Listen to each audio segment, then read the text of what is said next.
So I just appreciate your willingness to step up and lean into this important work about the kind of topic that's hard to talk about. But our district needs you. We need people in our community that are going to be open-minded and thoughtful and problem solvers to help us to address some of the future challenges that our district's facing. And so we're just really appreciative that each of you is giving us your time to help us through this work. With that, I'm just going to mention a couple things procedurally about the meeting.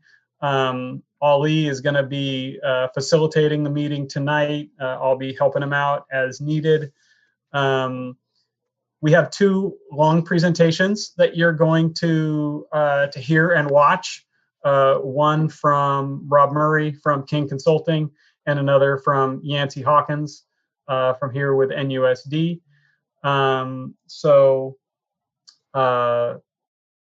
So each of those presentations will be long and filled with lots of data. And we're just going to ask that you let the presenters work their way through the presentations, that you take notes along the way so that you are prepared to ask any questions or get any clarifications that you need from the presenters after they conclude their presentation. We're going to get clarifications and questions from the members of the committee, and then we will turn it over to the public to hear what the public has to say on those presentations, what questions or comments they have. Then we'll bring it back to the committee to sort of wrap it up, and then we'll move on to the next topic. So that'll sort of be the structure that we use tonight.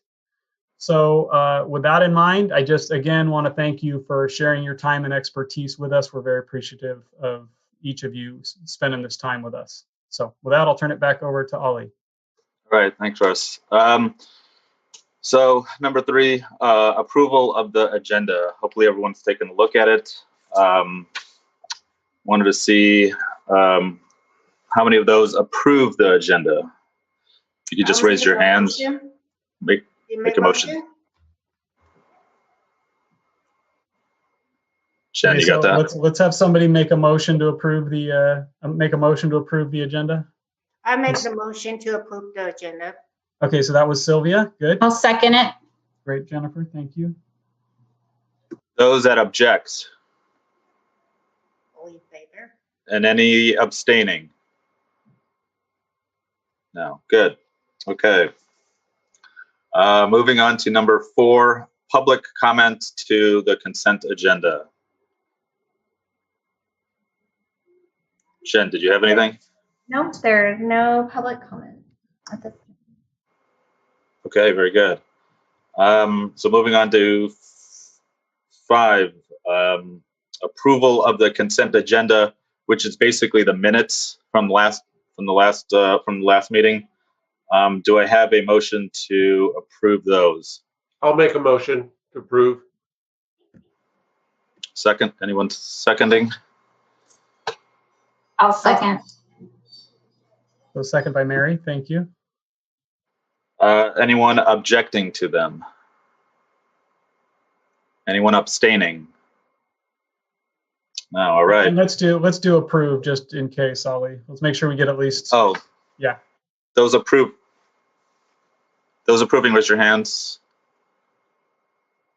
Okay, Perfect. good. Thank you.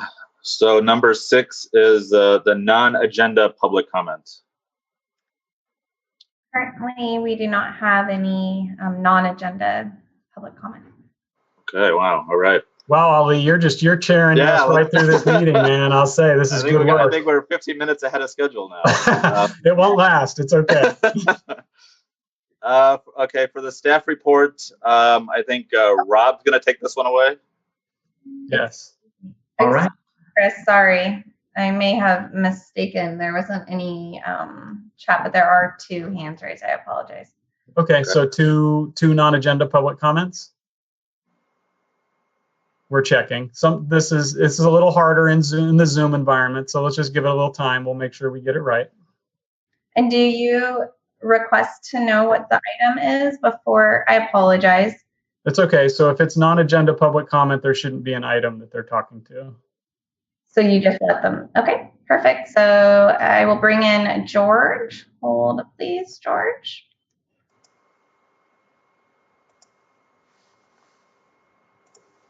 George, you are now.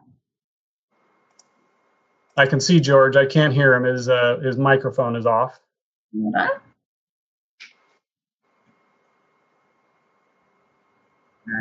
George, if you could unmute yourself.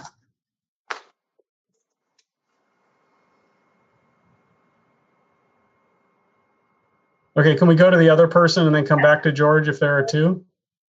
Hold on, please.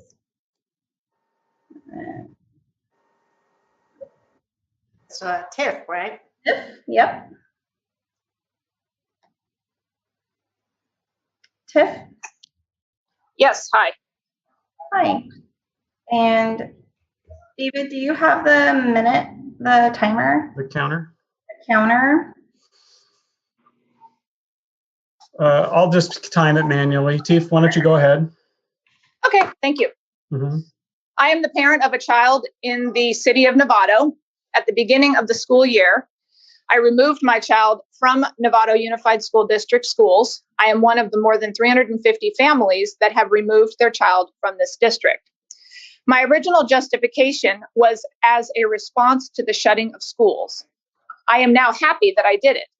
In addition to the illogical and unscientific shutting of schools, the school billboards are now proudly displaying Black Lives Matter. Black Lives Matter is a political group. It is a Marxist organization that is working towards the destruction of the United States Constitution, and it is a racist slogan. The organization solely funnels its money to the Democrat Party. The organization actively promotes the destruction of the nuclear family, and the organization actively promotes illegal immigration. Again, it is a political slogan, and by displaying it on the reader board of the schools of Novato, the members of Novato Unified School District are making a political statement and in the process alienating more than half of its customers. Thank you. Okay, That's thank it. you. Thank you. Thanks. Okay, and I think we have one other non-agenda public comment from George. He is no longer there. Okay, so I guess we'll move on. There's another one. Nuna. Hold, please.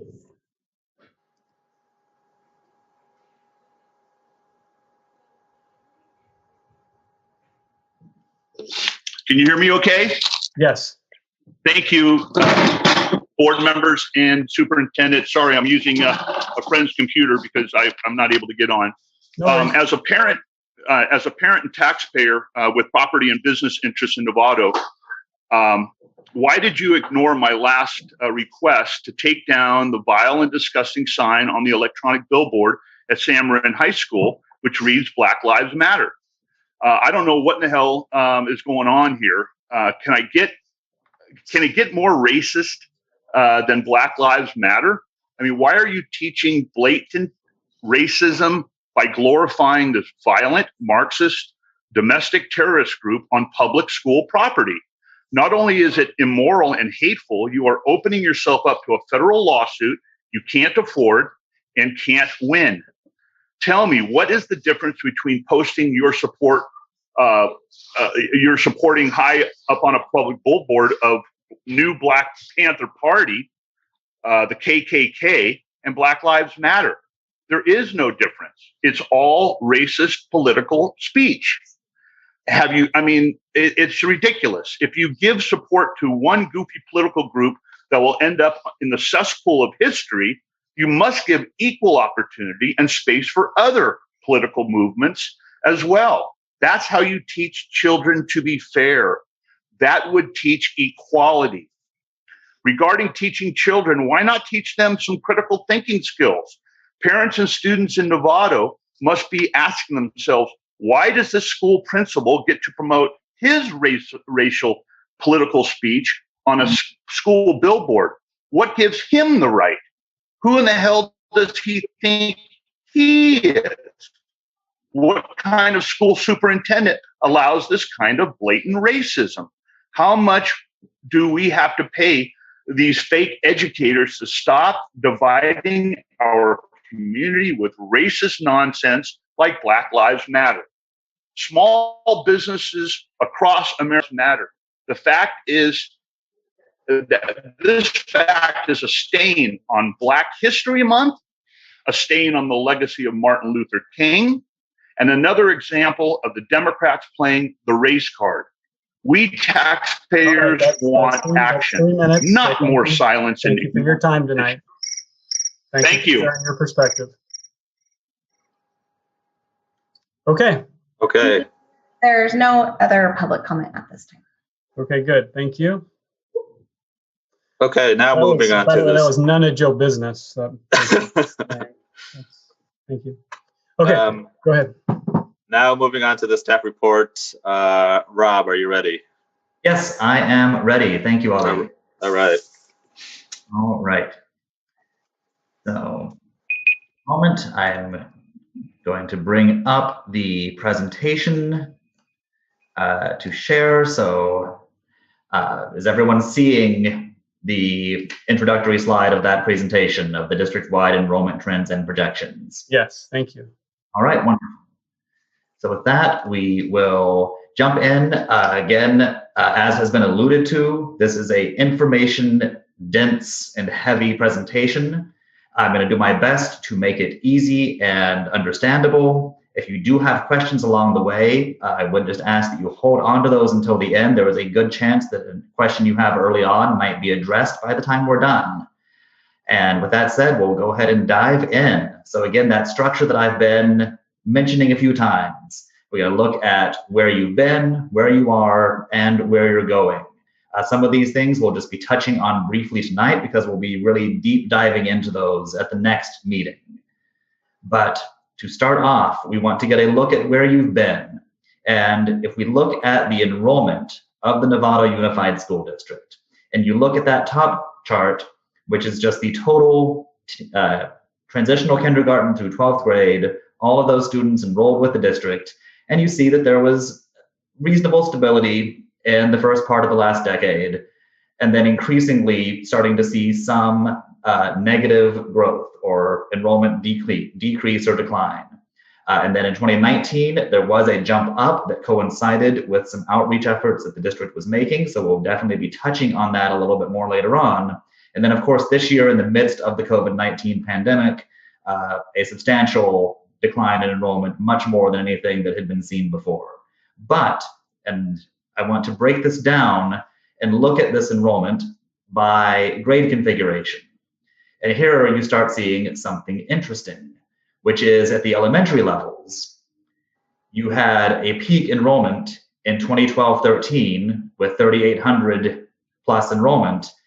And since that time, enrollment just at the elementary levels has already been going down quite a bit to the point that by 2018-19, you were about almost 600 elementary students lower in enrollment than you were just several years before. And that doesn't show up if you're just looking at the bottom line totals, which is why I wanted to break that out. And broadly, we'll be talking about cohorts a lot tonight, and that is a group of students who enter the district at a grade level. Usually we talk about that with new cohorts of kindergartners that every year come into the district. And then broadly, they advance through the grades together. So the next year they become first graders and then second graders. And what I'll be explaining in numerous ways is basically that your cohorts entering the district for the last several years have been getting smaller and smaller. And the cohorts that they are replacing are much larger cohorts that entered the district earlier. And you see that effect first at the elementary schools. It only takes 6 years for a cohort to enter kindergarten and move all the way through and then advance to 6th grade to go into middle school.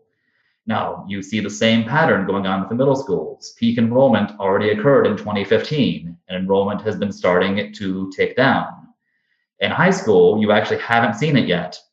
You actually have been increasing in high school because you have those larger cohorts that are still entering the high school grades. But several years down the road, you already see these smaller cohorts are in place, they're already enrolled in the district, they're moving up grade by grade, and are set to replace those larger groups of students that will be graduating out.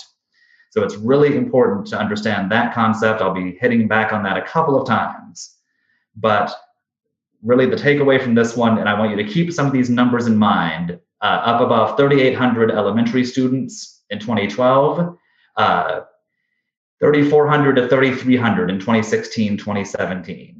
So you might just jot those numbers down if you're keeping notes, because I'll be referring to those again a little bit later in the presentation. The bottom chart is really just a quick look at the range of sizes of the district schools. You see there is some variation in the level of enrollment. And then another quick hit, I was just mentioning those kindergarten cohorts that come into the district every single year. You go back to a decade ago, you were in the mid 600s with new kindergartners, even with the advent of the transitional kindergartner program, which initially did roll back the entry date of the kindergarten and lead to some smaller cohorts.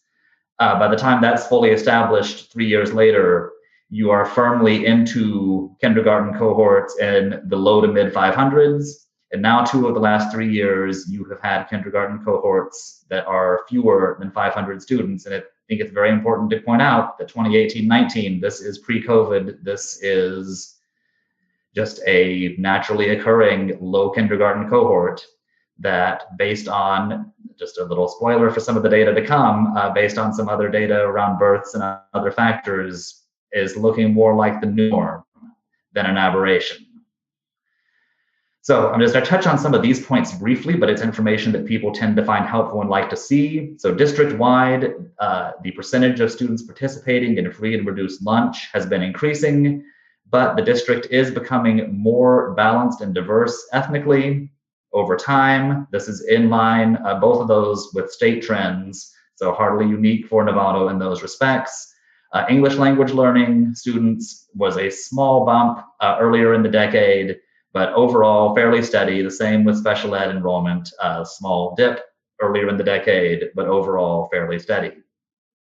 Private school is interesting. Here's one we look at. You like to see what's going on with private schools in comparison to the public schools over the same time period.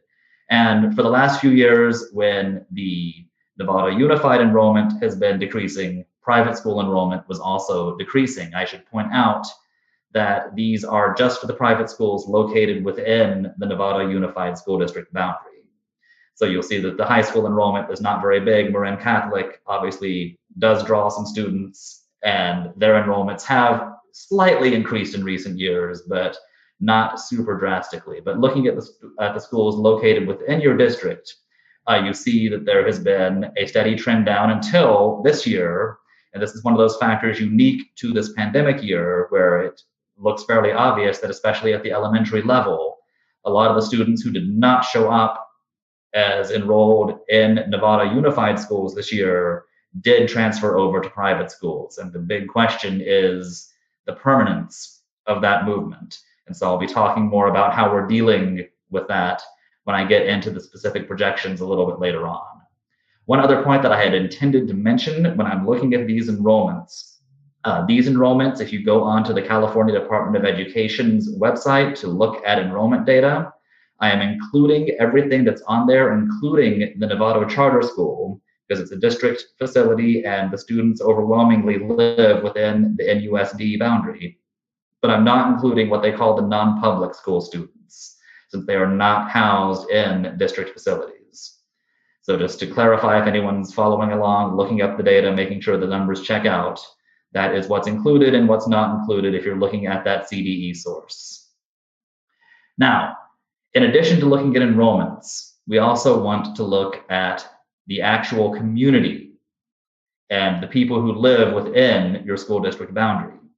And if you just look at that top chart, you'll see from 2000 to 2010, overall growth in population of around 4,000 people, and about the same amount between 2010 and the most recent census data that was just released from 2019 of about almost 4,000 in growth. And that's why I wanted to show the bottom chart as well. This breaks out that population by age range. And what I really want to focus on here are those two bottom bars, particularly that second one up in the golden color, which is the 5 to 17-year-old, what I call your relevant school age population. Because this is the population of students that the district really has to draw from, as well as the private schools in the area and whatever families make other choices for other educational arrangements. And you really see what's been happening is that while the overall population has increased substantially, the relevant school age population has been shrinking.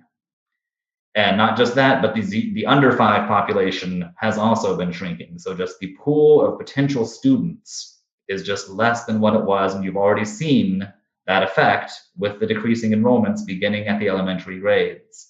In fact, based on these 2019 census counts or estimates, to be precise, more than half of the population residing within the Novato USD boundary is over 50 years of age. The median age is actually above 50 years now. It was about 43 in the 2010 census. So it's definitely been a rapidly aging community, and you see that with the relative lack of school-age children compared to what had been the case. So more specifically, that school-age population, 5 to 17 years old, a reduction of more than 1,000 individuals for a more than 10% reduction in that population.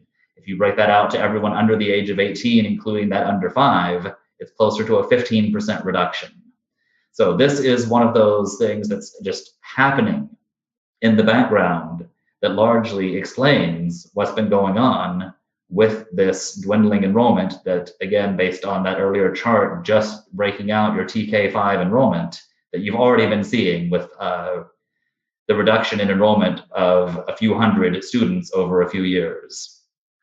Just looking at more points from the census that just reiterate these points, the percentage of households with at least some individual or more under the age of 18 used to be close to 1/3 of the district's households. Now it's just a little over 1/4 of the district's households that have someone under the age of 18.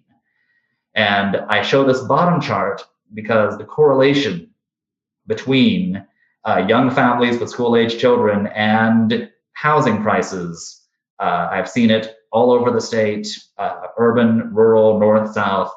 But as housing gets more expensive, you tend to have fewer school-age children. And that's something that I want to touch on more broadly before I get to my next slide, which has to do with what has been called kind of the Bay Area housing crisis. But since 2012, prices in San Francisco and then in the East Bay and Marin and the peninsula, everywhere broadly, getting broader and broader over time, have been increasing. And I know there's been some talk that as people are priced out of more expensive parts of the Bay, they will come and settle in Marin County and in Novato, and that undeniably does happen. But at the same time, people who are already living in these places see the housing prices go up, and that becomes their San Francisco. Then they're the ones who decide that they need to find more affordable housing someplace else, and they will typically stay as close as they can while finding housing they can afford. But you have to look at both that inflow and that outflow and see what's happening on net, which I'll point out this is for all of Marin County because this data comes from the IRS. They have a wonderful department that just does statistics of income. And what this is measuring is all of the returns with individuals and dependents all together, so that you have an idea of how many people are involved and where they filed their returns from year to year, so that you see population that is new to a county or leaving a county. Sadly, it is not available at a more precise spatial level, but we do get a sense for Marin County and some other data that I'll talk about later that I've looked at. Marin County data reflects pretty well what's happening in Novato in a lot of ways. For example, looking at the K-5 population of Marin County has gone down just about at the same rate as what we've seen in Novato Unified, looking at all the districts all over Marin. Now, what you're seeing here is that for several years, there was a net increase in population movement into Marin County. But starting from 2014 into 2015, that actually has been slightly negative, with more outflow than inflow. And what that doesn't capture, some of that census data, I think, also points us to, is that if the inflow is more older individuals and the outflow is more younger families, then that can lead to some of that rapid aging and decrease in the school age population that we've seen in the census data.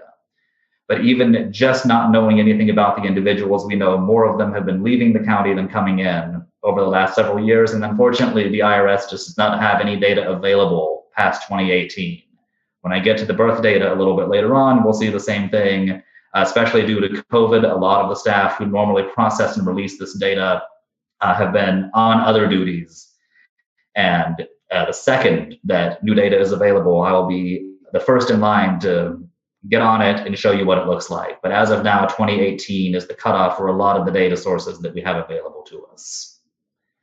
So with that look backwards and at what's been happening from both the demographic and an enrollment standpoint, I'm going to touch briefly on some things with what I call where you are. A lot of this data we'll be exploring in more depth and detail as we get into the next meeting, but I still want to touch on some of the concepts now to plant the seeds of the kind of information that we like to look for. So, student generation rates are important because when we look at residential development, we like to translate that into how many students that might add to the district's enrollment, especially when you see that there's a project that has maybe a couple of hundred units. A lot of people's instinct is to say, well, that's a couple hundred kids for the district, and that rarely is the case. And so we look at 4 different kinds of housing. Single-family detached, which is your traditional house with a yard that shares no walls with anybody that's for purchase. Single-family attached, which is still for sale housing, such as condominiums and townhomes, which typically have smaller or no yards and shared walls with a neighbor. Multifamily, which are more your rental apartment complexes or other rental opportunities with multiple families living in one larger building. And then affordable housing of any sort.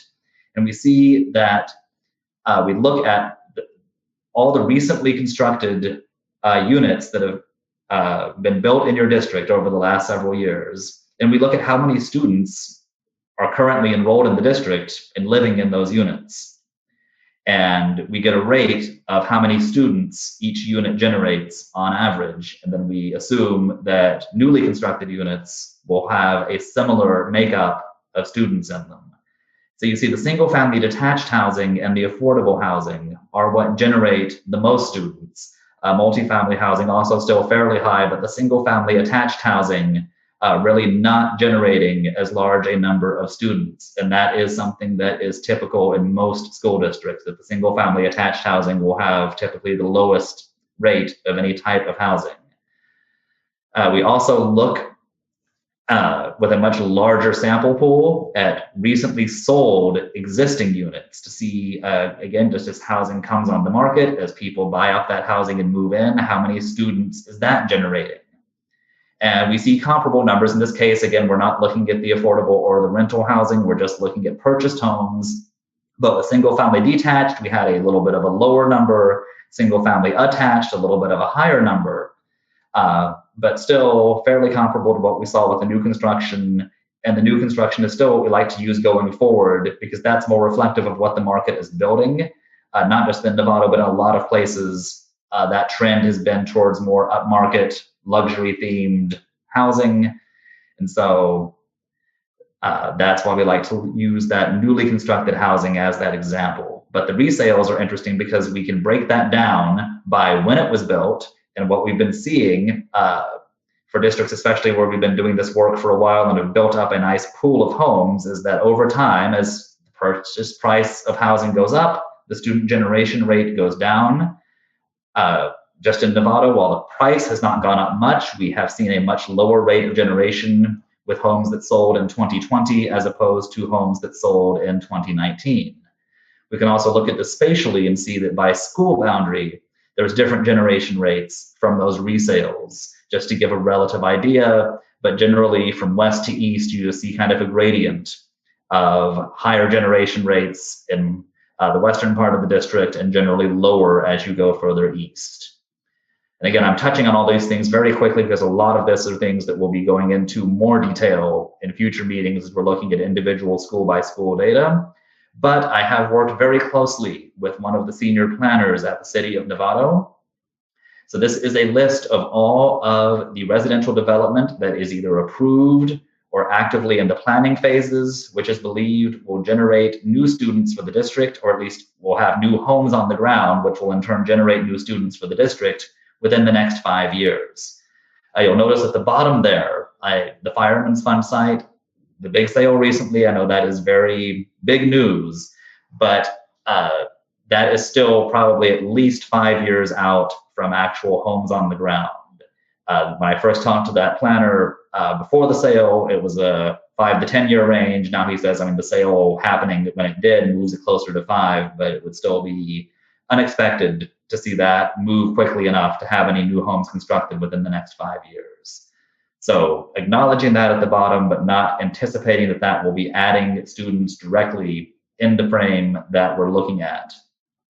So overall, 882 units expected to be built, but 345 of those are the single family attached housing that, as we mentioned, tends to generate a low number of students per unit. And so overall, with all of these various units of different types, we're looking at 219 additional students, and that's K through 12 that we would expect to be generated. And so just looking quickly at a map of that development, you see it's not spread evenly over the district. It's really concentrated kind of in the central part of the city and to the north along 101. And in fact, 3 of the 8 elementary boundaries have no development projects in them at all. And this, I'm not going to dwell on this slide, but just a quick idea of one thing that we'll start looking at and drilling deeper into is the idea that you have where students are enrolled, which is different from where they live. And just this matrix, which again, we'll explore all these numbers in much more detail in the future, but just gives you the sense that for almost every possible combination of a student living in one elementary school boundary and attending school in another of the district schools or at Novato Charter, there's at least one instance of that combination. So you have to look at where students live in addition to where they're enrolled. And again, we'll be looking at this in much more detail soon. But again, you see from this map, the boundaries that have the highest number of students actually living in them and ones that have a lower number.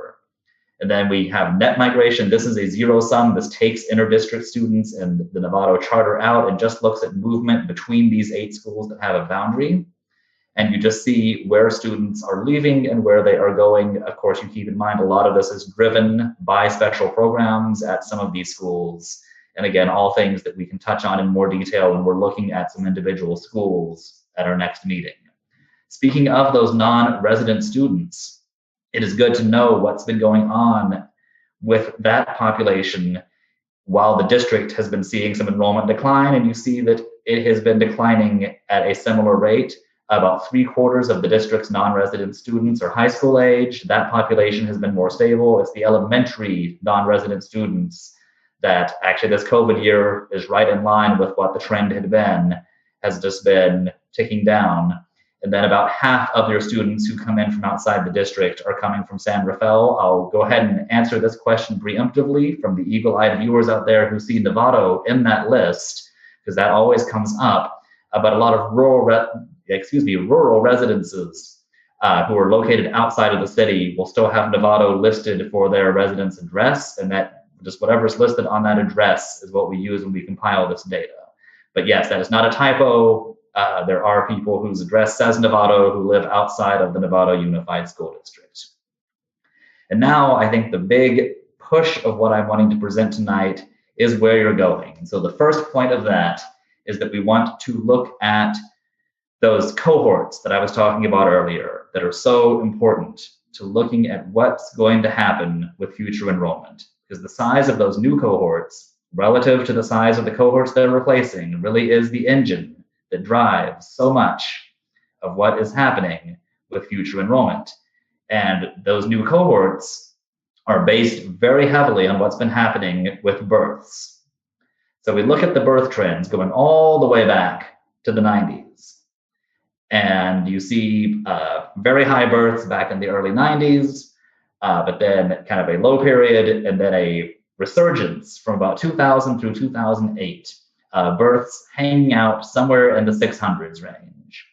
And those students who were born in 2006, 2007, 2008 were the ones who were still entering kindergarten in 2011, 2012, 2013. Those are the cohorts that are going through middle school, getting into high school now. So that's what I was saying. You have these larger cohorts of students who have been in your district, but they're the ones now being replaced year by year with these cohorts that are pulling from these births that you see beginning in 2009, below 600 consistently, and for 2 of the last 3 years, barely above 500. So those, again, very important to say also, 2015, those are the students who are in kindergarten right now. So for 2 of the next 3 years of students that are going to be showing up as brand new kindergarten cohorts, 2 of those 3 years are the 2 lowest years of births that we have on record going back to 1991 and probably for a bit more than that. Interestingly, if you break this out by zip code, just wanted to show this, that you see the 94949 zip code, which covers a lot of the southern part of the district, has been the one showing the most variance with much more wild drops and swings. It is currently between 2008 and 2018 has seen the most decline. So again, I mentioned we like to correlate those births with what happens with kindergarten 5 years later. And you really see that, especially more recently, since that upswing with births starting in the 2000s, kindergarten 5 years later, for the most part, was very much in line with it. As soon as the births dropped, 5 years later, you saw the kindergarten cohorts coming into the district drop proportionally. And I don't have this one in the chart, but basically, for most of the district's history, you've seen that percentage of births translate to about 94 to 98% of that number will show up as kindergartners 5 years later.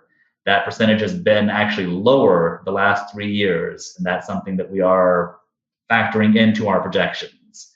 Now, once you have your kindergartners in, the next step is you have the cohorts will advance. Kindergarten this year will be first graders next year, second graders the year after that, but we don't just live in a bubble. There is constant movement of families leaving the district and other families coming into the district. And the net result of all of that movement is what we call cohort migration or cohort growth. And I'm only showing the last 5 years on here because we like to use recent data to influence our current projections. And what you'll see is the first 3 years, and let's just look at the top one for right now. We're looking at all of the students who are K through 11 in 1 year. And ideally, you would think they all move up a grade. Those are your first through 12th graders the next year. And let's see what that population did en masse. And from 2015 through 2018, it was plus or minus 1% or less than 1%. And then you have that year when I mentioned there was some enrollment outreach that the district was initiating, and you did see a larger bump, a 3.5% growth in that student population that you would have expected to come back from 1 year to the next. And then this year, a 1.5% decrease. And then when we break that out into the various grade configurations, you see some interesting patterns there too. In the elementary grades, the growth into 2019 was much less pronounced, and you also see that is where a lot of the enrollment decrease has actually occurred this year. At the middle school grades, a little bit more growth in 2019, a little bit less decrease in the current year. And in that high school grade migration, from grades 8 to 11 into 9-12, you tend to pick up a lot of students who were in a K-8 school as a private school or other educational opportunity before coming to Novato USD for high school. So we tend to see more positive numbers here even before anything. That is where a lot of that growth in 2019 occurred. And even during this year in the pandemic, there was still cohort growth, largely fueled by that influx of additional ninth graders that is common almost every year. Now, I want to mention, obviously, this is a special year. And to have accurate projections going forward, we need to try to account for what happened in this unique year that I think everyone can sincerely hope will not be repeated. And so I looked at, assuming that the district will continue those outreach efforts it was doing in 2019, at the number of students that were gained from between 2018 and 2019, and those number of students that had been there the year before, aside from graduating seniors that didn't show up again the next year. And you have that number of students gained and number of students lost. I compared that with what happened in 2020, and not surprisingly, you had fewer students gained and more students lost in this year. So that difference between those two values is what I put in as the students that you might have expected under normal circumstances, but that weren't enrolled. And the question really is, how many of those can we realistically expect to come back? So for the next numbers I'm going to show you are those same migration charts, but this time with half of those expected students added back in. So we know there are many reasons broadly why students might have left the district. Some of them might just be sitting the year out and will come back when things are relatively normal again. But some of them might have left the area, might have left California altogether. Because certainly anecdotally, lots of information about the moving trucks going out to Texas, to Idaho, to Oregon. And so we keep that in mind, that having every single one of those expected students come back will show what that looks like later. But that about half of them is probably a better planning metric. But even then, you see we go from that severe negative trend, K11 into 112, to a slight positive growth, and then just less negative numbers in elementary and some growth in middle school, and then much more positive growth in high school. So that said, we're going to get into these specific projections now. And so I made 3 different projections. There's the moderate one, which is really what we want to look at for long-term planning. And that is the one that uses those very carefully weighted averages, that builds some, but not all of the students that you expected but didn't get this year back into the enrollments, and then assumes that the birth to kindergarten ratio, given that in the last 3 years, not just in the COVID year, even with your big year in 2019, was a little bit lower than that 94 to 98% that we've been seeing, will come in around that 94% level of births translating into kindergarten.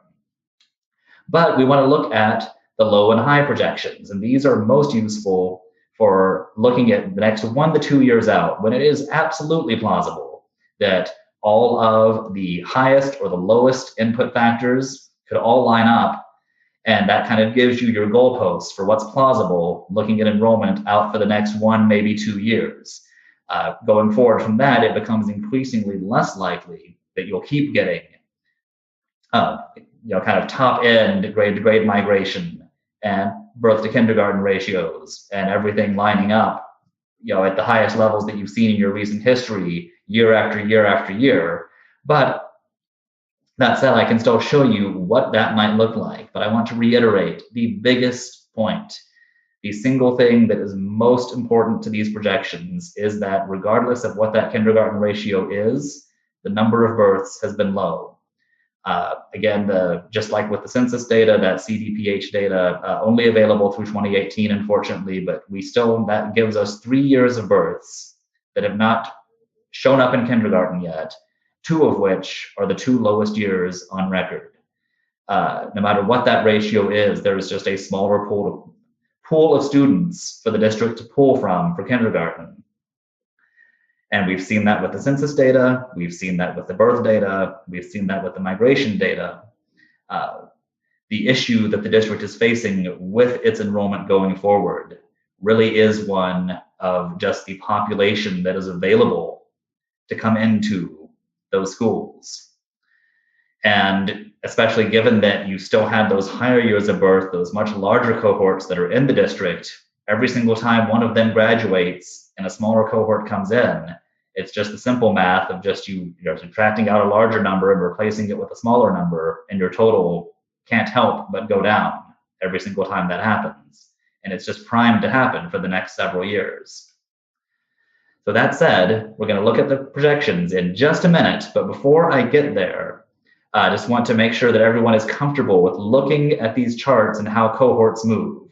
So in this case, we have the kindergarten cohort in 2016 of 520 kindergartners. In 2017, moving down and to the right, they become a first grade cohort of 501, down and to the right, 482 second graders in 2018, down and to the right again, same cohort, but now 499 third graders. And then in 2020, fourth graders of 483. And so another way of looking at that, though, is what effect that has, again, keeping in mind those elementary grade level enrollment totals. You had 3,446 TK to fifth grade students in 2016-17. 627 of those was that fifth grade cohort. That cohort moves up to middle school the next year. 530 kindergarten students come in to replace them, and your elementary enrollment drops to 3,361. Again, it's not just as simple as the difference between those two sizes, because you have cohort shifting going on through all the other grades. But whenever you have, again, a big cohort leaving and a smaller cohort coming in, you just have that drop in the total number of elementary students. The reason that 543 is highlighted is that's what I kind of call your last big kindergarten cohort. We've already seen what's in with this year, even building some of those back in that we might have left for private school or homeschool just for 1 year, and we'll come back. The next years of birth data don't promise another kindergarten cohort as large as 543 anytime soon. And so what will happen there is those are your current year first graders. And so second grade in projection year 1, third grade, fourth grade, fifth grade, which means the 5th year of the projection is when that cohort moves into middle school. So we'll just keep that in mind as we go to the next slide with that moderate enrollment projection. So this is a lot of numbers, and we're not going to read every single one of them out, but we're going to look at the big trends of, I think especially with the focus of this committee, the elementary enrollment and the district's total enrollment. And so you see from a low point of 3,086 this year, it is likely that that elementary enrollment will go up from where it was this year for the next few years. But again, you see that year 5 is where you have that first big drop, because there's that, they're only in first grade right now, but we can see it happening. As soon as they move out of elementary school and into middle school, there's nothing that large again to replace them. So it's just that matter of time, 5 years out, when elementary school enrollment is almost certain to drop, almost no matter what mathematical ways factors we apply to this data. And most importantly, the increase from this year in the elementary population is still lower than what you had in 2018 and 2019. So even though you're up from the low point of this year, which was kind of artificially low due to the COVID pandemic, we're still looking at the rebound not being as high as where you were in your recent history, and then only getting lower as the low number of births persists. looking at the low projection before I get to the high. So this one, again, let's say there's still a lot of uncertainty around school. We have another year with really low migration, comparable to what we saw in 2020, with really low number of kindergartners relative to the births. And you could be looking at already below 3,000 elementary school students next year if all of that kind of lines up that way again. And then you see it only keeps going down from there. And then 5 years out, you have that big drop that's already built in because that one larger cohort is just moving through the system at its set pace of 1 grade per year. Once they leave 5th grade and move into middle school, certainly nothing of a comparable size to replace them. And then the high projection. And this is the one where if we look at, let's say we get every single student that we would have expected to have gained this year, if not for COVID, they all come back. And let's say that we get back to about a 98% ratio of kindergarten enrollment compared to births. And all of that persists for the next several years going forward. Again, I think for 1 to 2 years, it's very helpful to look at that as a goalpost of where things might be. But even if that happens every single year, look at that elementary enrollment, you actually do increase, you get back up to, next year, back up to where you were the last couple of years, you get back up to that 3,300, up to a peak of 3,378 before that, again, built-in drop occurs when that last big cohort leaves. But even at that 3,378, I told you to write those numbers down earlier in the presentation. You're still looking at where you were in about 2016 to 2017. And that at that point, you were hundreds of elementary students lower than where you had been just a few years before that. So even under the most rosy projection that we can make, that's based on precedented numbers, you're still looking at a best case scenario of maintaining enrollment that is still noticeably lower than where you had been even as recently as 2016. And so just putting some of that into chart form, the top one is your total enrollment of TK through 12. The bottom one is the TK5, and you see just on that dark blue line to the left, going back to the 2016-17 school year when elementary enrollment was above 3,400. And you see even the high projection does not ever get above that line again. And you have to keep in mind that the low projection might be the one that occurs, and really for planning purposes long-term, I recommend that moderate projection, which has you holding relatively steady, gaining a little bit from where you were this year, but just the sheer demographic weight of the lower number of births, the fewer number of school-age students residing in the district, and the fact that those smaller cohorts coming in are replacing the bigger cohorts that you currently have is just very hard to get out from under. And so that is my presentation. I realized there was a lot of very specific information, a lot of detailed numbers, and a lot of concepts that might be new to a lot of people. But that said, I'm happy to answer questions. Ali, I'll let you take back over and facilitate finding out who has questions. And I'll leave the presentation up for now in case anyone wants to refer to a specific slide.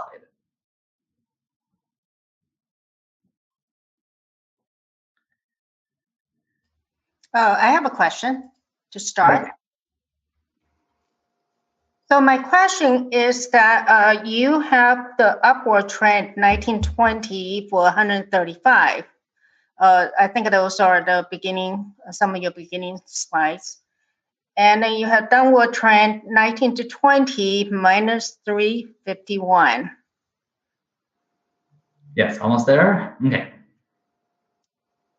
All right. So my question is, how do we change from 2017 of minus 171 to 2018-19 plus 135? Then we think, I'm pretty sure that 2019-20 minus 351 probably has a lot to do with the with the pandemic. I just somehow couldn't quite figure out. So yeah, I'm happy to touch on that, Rob, if that would be helpful. Sure, yeah, you go ahead, Chris. And Yeah. So when we saw that number when we saw the increase, we knew that it was a data point. We didn't know if it was a trend or if it was an anomaly. Unfortunately, it turned out that it was an anomaly. We did do a change prior to that year at the recommendation of the elementary school size committee. We worked with a marketing firm to reach out to all the different communities to try to increase that capture rate that Rob was talking about, the percentage of children that were school age eligible to bring them to Novato. They helped us to increase the number of students enrolled at all levels. It wasn't just at TKK, although that's where we want to get them the most, but it was also at the middle school start and the high school start. We will be bringing another contract to work with Target River, who was the marketing firm that we worked with. We'll be bringing that contract to the board again, either on March 2nd or March 16th, so that we can try to get lightning in a bottle twice. But those were the big changes that happened that year. For whatever reason, it was a good year, but we did take some active steps, and it was at the request of one of our committees. Yeah, so I think that's probably one of the point that I want to mention. I do understand, unless I'm wrong now, the fact that if we bring people in from outside the district, a lot of districts would not object to it because they are the basic aids, I guess. I keep on getting confused by those terms. So that's part of the reason why we also have Linwood has a dual emerging school, which helped to bring in the students. So I feel like this presentation is wonderful. It pretty much really put emphasis on the birth rate and the presumed natural progression. But for us to look into the future, I personally feel like we really need to be a little bit more conscientious about how do we develop our program and how do we market our schools, because we do have some really outstanding program that people, the fact that you did 1 year and you brought in a lot of students. Just think about if we continue to do marketing, how many more students we might be able to bring in. That's my point. Yeah. So just a couple quick comments, and then we'll move on to the next person. The reality is that most specialized programs occur at the high school level. And so we do capture, as Rob's slide showed us earlier, we do capture more students at the high school level than at the middle school and at the elementary school. And the reality is that Novato is fairly geographically isolated, right? So we aren't going to draw elementary students from Petaluma or Vallejo or San Rafael. At the middle school level, we see the same thing. However, at the high school level, we do see our specialized programs kick in. Unfortunately, as you saw on the outflow chart that we're going to talk about more in the future, the Linwood program is not drawing in students. It's not even capturing the Linwood community students. So that has not developed into a draw like we hope it would. It still may in the future, but we can't count on that happening if it hasn't happened in the first 4 years. So we're going to continue to work on that, and we're going to continue with the marketing. But the reality is it's going to help us a little bit, but it is not going to offset these trends. Okay, thank you. But we're going to keep trying. We're not going to give up. And we're going to keep building special programs. It's just for our kids, and if other people want to come and enjoy them, bring it on. But yeah. Just program here. Yeah. This is Almas. Can you please move to slide number 22? I just have a quick question. Can you explain a little bit about it? Like, what is those numbers? So migration data, what's that actually mean? It's the loss of the student. What you are trying to say? Yes, happy to explain in this more, and we'll next meeting we'll get to talk about some of these terms in more detail. But in this case, the net migration is just looking at between these 8 schools that have a boundary. And so for Hamilton Meadow Park, we're only looking at the K-5 portion of it, but how many students live in that boundary and go to a different school, and then how many students live somewhere else and come into that school. So looking at, say, Olive, which is the most positive on net migration, the flow out of students who live in Olive and go somewhere else versus the flow in of students who live somewhere else and attend Olive, there's 57 more students coming in than going out. So I want to mention, especially regarding to the Lucerton, because my daughter goes to that school and I am quite in touch with that. I'm the school site council as well. So this number, there are a number of students who goes to VLA also. So I am not sure about the, how you are taking this data. These students is not maybe as such as a loss of the student, but they are, going to the VLA. So they are still enrolled in the school. So let me make sure we're clarifying. So is this 2021 data that's counting kids in the virtual learning academy, Rob? This is, yes. And so again, that's why I wanted to just touch on it, because it's one of the components that we like to at least plant the seed that we'll be looking at, so people are used to seeing it. But yes, this is the 2021, and so yes, the VLA data does cause some of these numbers to maybe look a little different than they would otherwise, but we also have the equivalent information prepared for 2019-20, and we'll be focusing again more on that school level data and movement of students between the schools at the next meeting. So this is really just more just to kind of plant the idea of the kind of things that we'll be looking at. But yes, you bring up some very good questions, especially with the VLA. That has certainly been a unique problem, but given that it can cause some difference in these numbers than what you would see without that's why we want to be very careful in how we look at this. So this one really is an example of the kind of map. And then next week, we'll look at this side by side with the 2019 data to get a better sense of kind of what is legitimately new trends and what might be a little bit of a statistical offset that really only applies this year. But that said, the broad trends were much the same between 2019 and this year. I think it's a matter of degree, not a matter of who's positive and who's negative. Okay, thank you. Mm-hmm. So, hi, slide 25, if you could. Yes.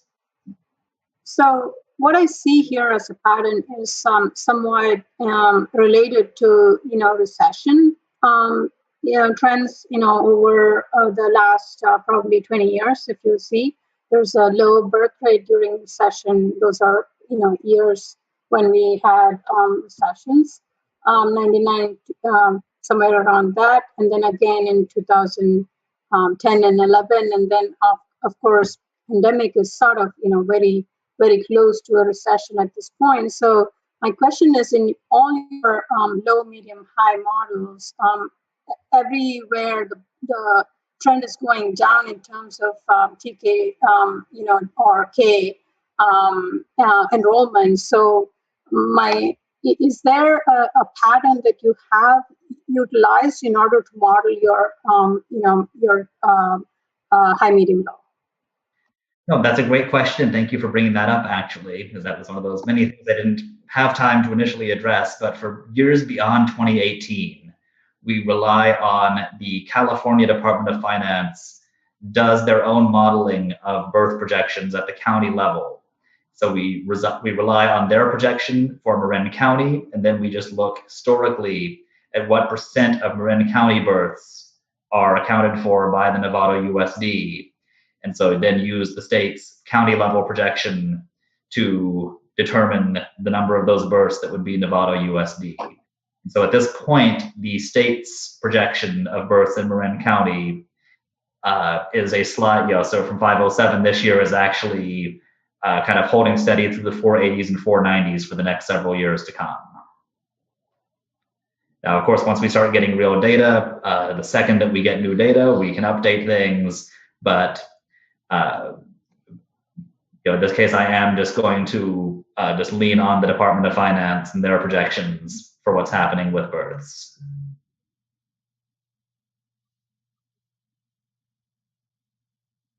Was Steve next?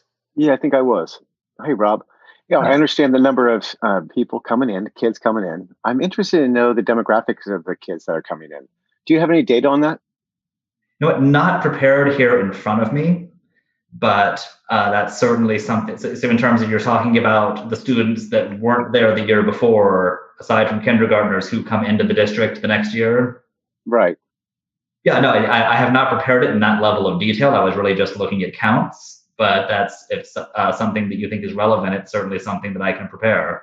Well, all of our programs serve a certain student in Novato. We try to meet the kids at their academic needs or whatever needs they might have. So having that demographic information of incoming students would be interesting to see how we can.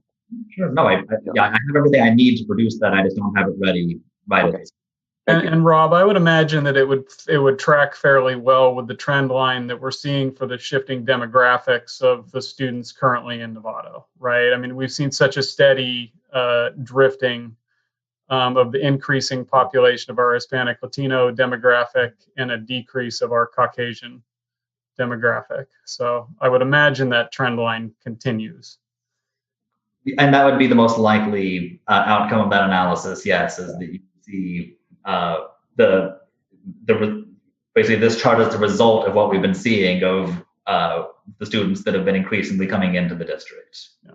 But it would be interesting to see that this if that's accurate or if that's just what the trend line says. Yeah. So are we answering Ron's question now, Jen? Correct. So Ron had a question about when you do the analysis of student generation, have you looked at accessory dwelling units, the ADUs? Yeah, so the accessory dwelling units are not included in the units that we're surveying, and they're not included in the units that we're looking at with the development. We're really looking at what would be considered a potential family habitation. But that said, if I can check back in with the city and get a handle on, because that's of course the thing with the ADUs is that's not something that you have a map and a plan for. That's usually at the individual lot level. Those accessory dwelling units can be built, but we can certainly go back and find records of what has been constructed and see if there are students coming out of those and then account for that as well. But in my experience, that's not something that tends to produce a high number of students. Yeah, thank you. Oh, by the way, Rob, really good presentation. Excellent data. The reason I'm bringing up accessory dwelling units is because the new state law that was passed a couple years ago or 3 years ago has had one of the most profound effects in the state of California for housing production. I think over 12,000 units done very, very quickly. And because the new state law, relatively new state law that makes it a lot easier, especially communities that allow the ADUs to be up to 1,200 square feet, you get more than a small kind of one person moving in, especially when you do the larger units. In a lot of communities, what they're finding out, and I don't know the extent of the percentage, but the people who live in the bigger house, they are tired of seeing their kids not be able to afford to move back in, like in Marin. So they're actually building an ADU for themselves as empty nesters, so their childbearing age kids can move in. So that's the only reason I'm putting it on the radar, because it's had such a profound effect to produce housing units so quickly, unlike anything the state had ever expected to see. So I'm just bringing that up. And the other thing about the slide 15, where I think you show the impact of affordable. Mm-hmm. In Novato, you've got the breakdown there of single family attached and detached. In Novato, we have an extraordinarily high percentage of affordable units that are attached single family, mm-hmm. and they're 3 bedrooms. So and I don't know if you've broken it down that way, but we have a history, unlike most other cities that have done smaller rental affordable units of studios and ones. In Novato, when I was with the redevelopment agency, we built almost 700 at Hamilton that were 3 bedrooms. So I'm just don't know if you've broken it down that way, where the single family attached that are affordable are shown in that subcategory. Because if the city's housing policies, because there's more townhomes being built, and they have to be 20% affordable. So there's some nuances to Novato I thought I'd just bring out that may impact enrollment in the future, because most of the new developments, the one on Redwood Boulevard, the one further up by Birkenstock, those are 3 bedrooms or 4, and some of them are affordable. So these are just some things going forward. And then on the last item, on the units that you showed are being built, like the ones on First and Grant, those are primarily studios and 1 bedrooms. So I don't know if you do the breakdown of the housing types and its impact on enrollment. So thank you for letting me ask those questions. No, I appreciate all of that input, and kind of starting with your most recent one and touching on some of the other ones that you've asked. At this point, we're really just looking at total units by type. If it's needs to be, because it takes quite a bit more time and effort to really dive in and start separating things out by bedroom count and square footage. So, I mean, certainly, yes, you will see some differences once you do that. And if it seems like something that really is required to get the nuance of all of this, then it's certainly something that we can do. But in a lot of cases, I found that just looking at the total count, so you might have some units that, like you said, some of these studio and 1 bedroom units may not produce as much. Another one might be more 3 and 4, and not to be glib, but a lot of that will even itself out, kind of backing up and looking at the big picture. But if we're looking at it within a particular school boundary, yes, it very well might be worth really doing a deeper dive and parsing out exactly what kind of units all of these are and trying to find the most precise information that we can. But we'll see as we start having our further discussions. I'd like to at least target that kind of really in-depth analysis and not by default be doing it everywhere, including places where we don't wind up spending a lot of time really investigating. All right, good. And thank you. I think, are we on to Mary? Yep, Mary. Mary. Did you still have a question, Mary? I did. It would just be interesting to see the median house price kind of from 2018 on, just compare that with the enrollment numbers. So as you were talking about, as obviously housing prices goes up, the numbers tend to decrease. So if we take another dip in the market, and let's say housing prices go up, would we then correlate that we should maybe see more people migrating, not necessarily birth rates, but people migrating into Nevada because it's becoming more affordable?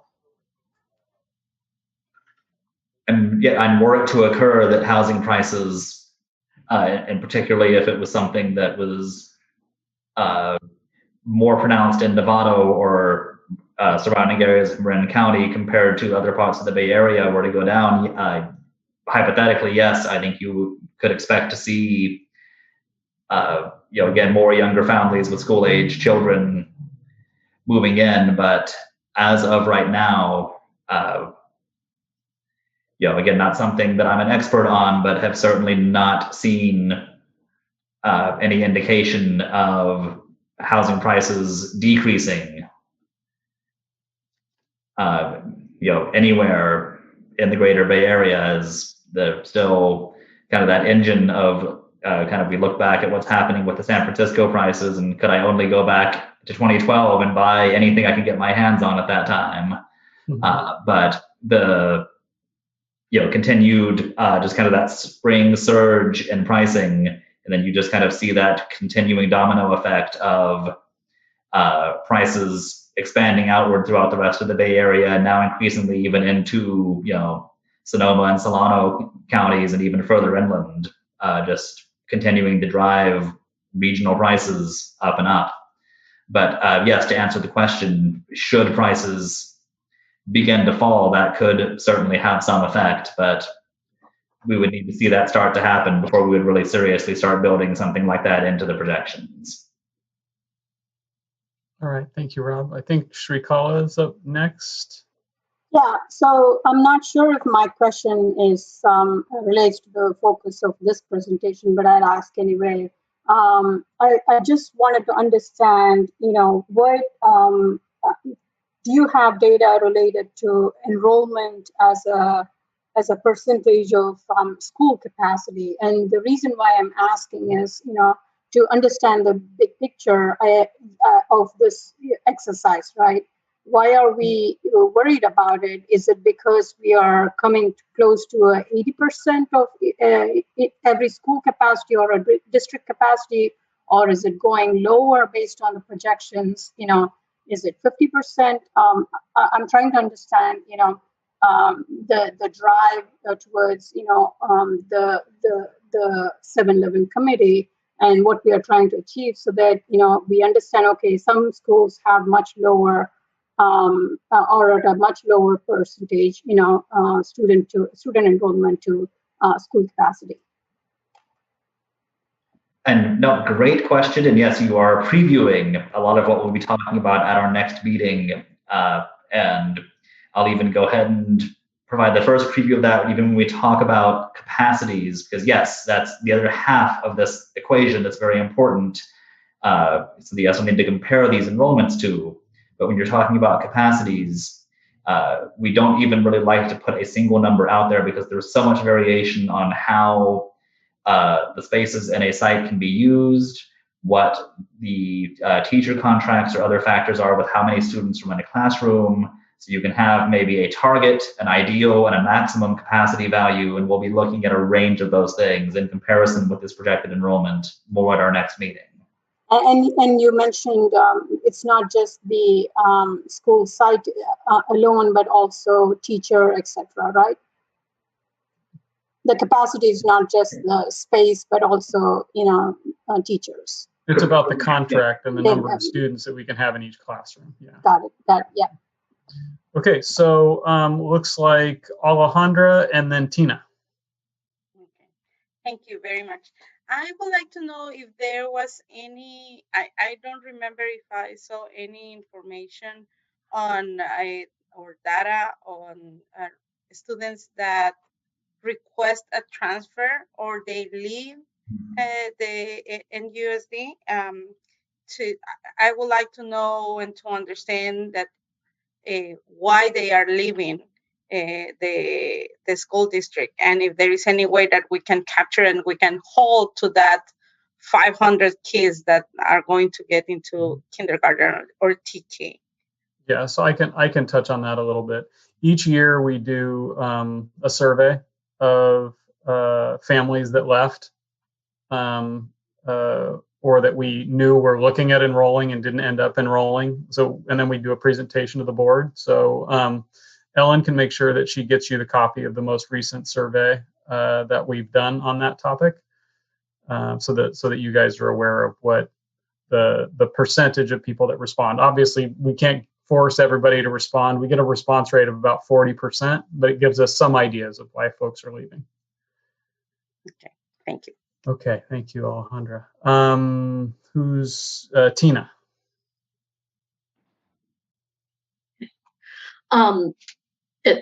Rob, first, thank you. This is an incredible presentation. It's a lot of material to take in, but it's really helpful. And so my initial response to it is that you're giving us a very strong message that as a result of declining birth rate, that the district is going to have to deal with these issues sooner or later, that the declining birth rate is a consistent in your material? Yes, I think that's a fair thing to say. Okay. And then, Chris, I think you had mentioned either in a previous meeting or in one of the school board sessions that NUSD might consider offering a virtual learning academy even after COVID is over, so that we could attract students without necessarily having to have them live close enough to drive here? Correct.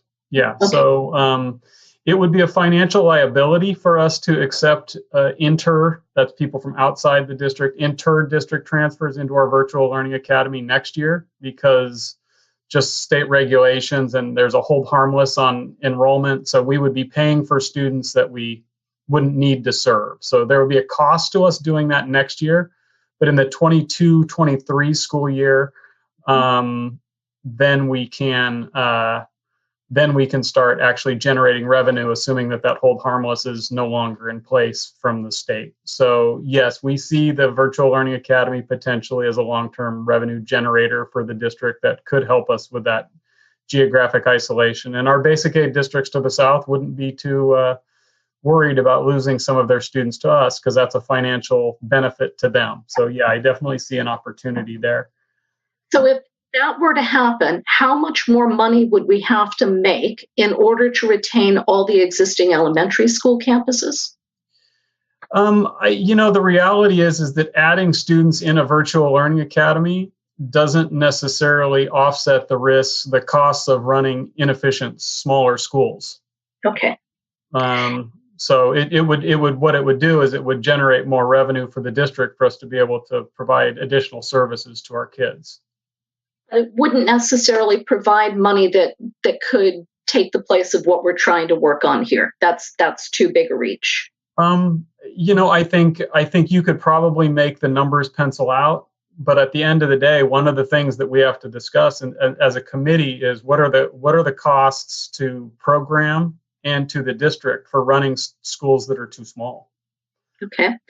Because you spread your resources out over a larger number of campuses, and so you can't provide the higher quality programs that you can on a slightly larger campus. So.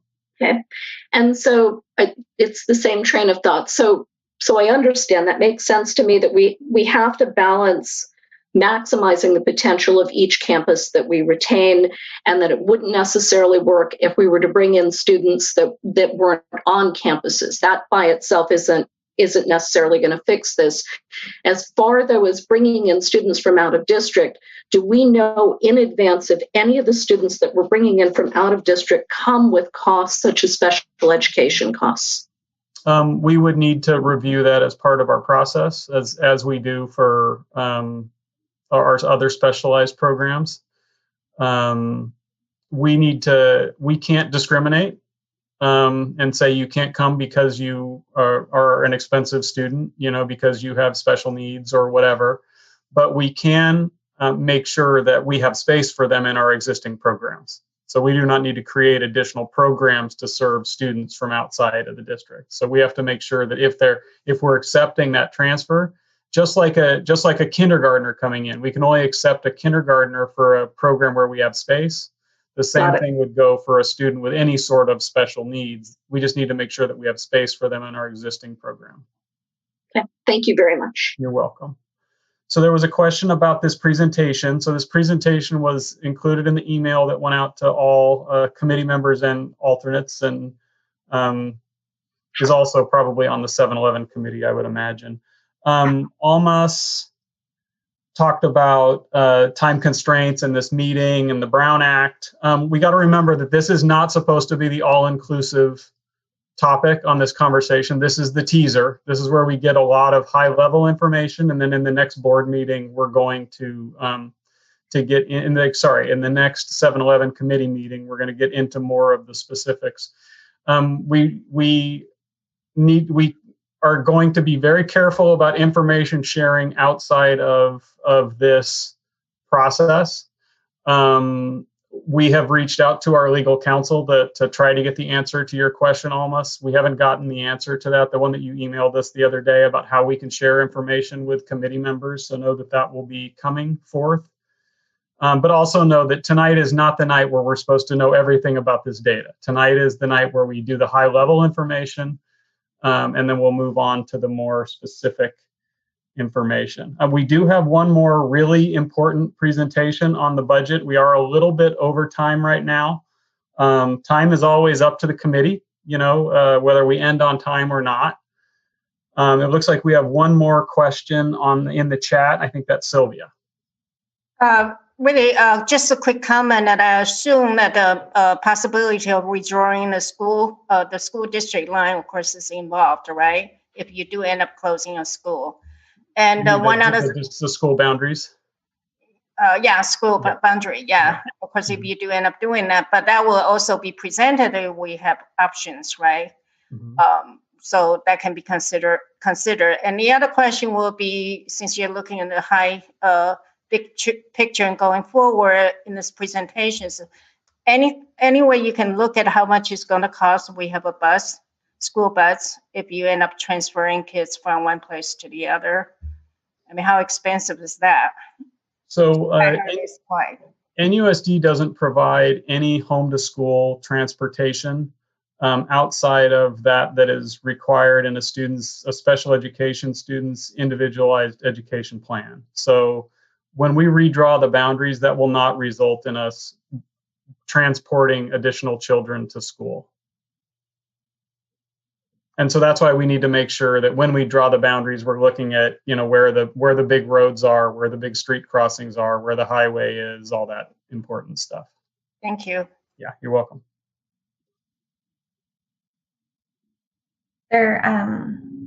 Chris, there was one, I know there's one more hand raised, but there is one public comment as well. Are we going to open this up for public comment? Yeah, why don't we do the last, since we're almost done here, let's do the last hand raised, and then we'll do the public comment, and then we'll move on to the next topic, if that works for the group. Perfect. So who is the last hand raised? Last, Chris. Go ahead. Yeah, so you just talk about the in-scope, like the high level kind of thing, right? That's what we are going to discuss. So are we going to discuss in-scope and out of scope, out of this data today, like what we are going to take in I'm future? sorry, I want to say that. Are we going to discuss? Are we going to discuss about in-scope and out of scope from this data? What are the things which we are going to take in account for future, and we are deleting some of the items which we are not going to take in account for in future? I'm sorry, I'm not. Rob, are you clear on? I'm not understanding the question. But if you I think in terms of the into school and out of school, with that kind of looking at spatial analysis data, yes, we are definitely going to get a chance to look at that with some more space to kind of read around that and really spend some time looking at that. And I would say, from my understanding of the committee, there's nothing that will fall by the wayside that anyone on the committee wants to continue to bring into it. So just because there are some things, I've mentioned that there are some things I'm just touching on tonight that I plan to explore in more depth at the next meeting. But things that were the focus of this meeting can certainly still continue to be brought in and should be. Yeah, I mean to say that, like if we have any inclusion and exclusion criteria kind of thing, that's what we are going to discuss, right? Yeah. Part of this. Yeah. Right. Yeah. Sylvia, I'm not sure how the number of teachers who live in Novato or Marin County would help us in this discussion about school closure and how we're using our facilities. I mean, I can give you a snapshot of what that looks like. I have that in my head, if that's helpful. That's okay. Probably housing in the future if we're looking at that.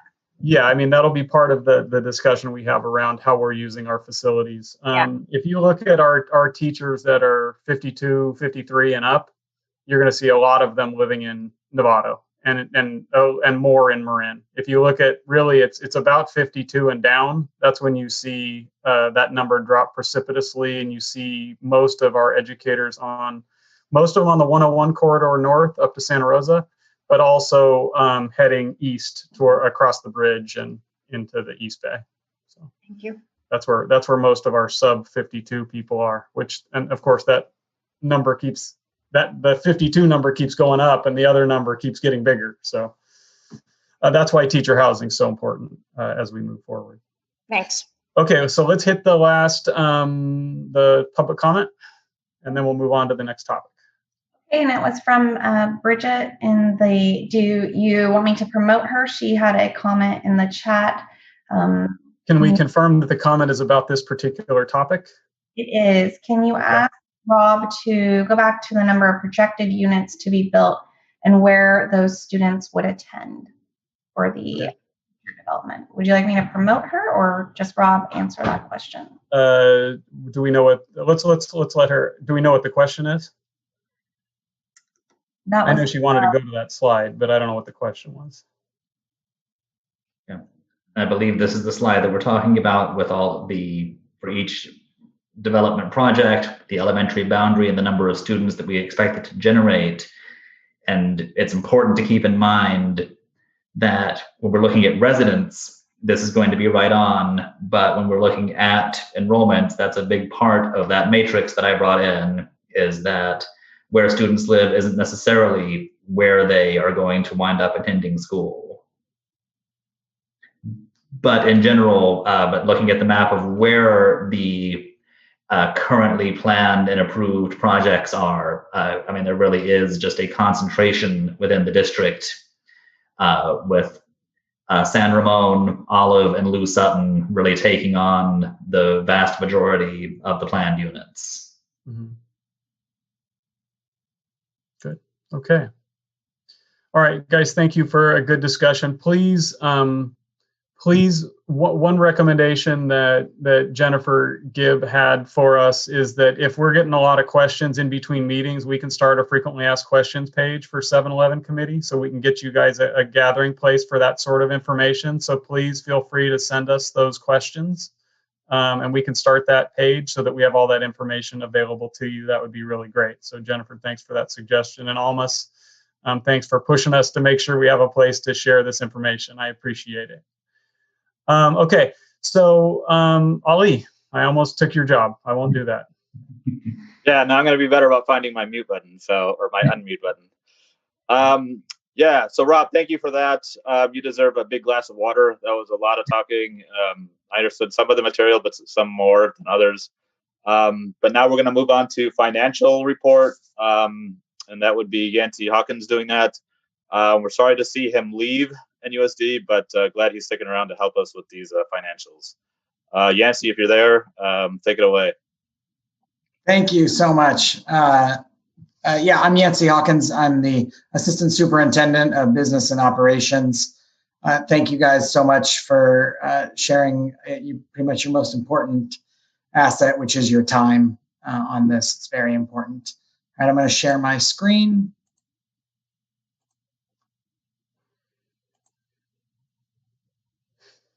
Can everybody see that? Yeah, you still want to go to presentation mode, right? Yeah, there you go. All right. Oh, now you're doing that other weird thing where it's got your notes and your. All right. Done yet, yeah. Hold on 1 second. Good? You're back to the. Hold on. Yep. I'm going to blame it on Ali. He's facilitating this thing. Yeah, right. Come on, Ali. You need to tighten this up, man. Agreed.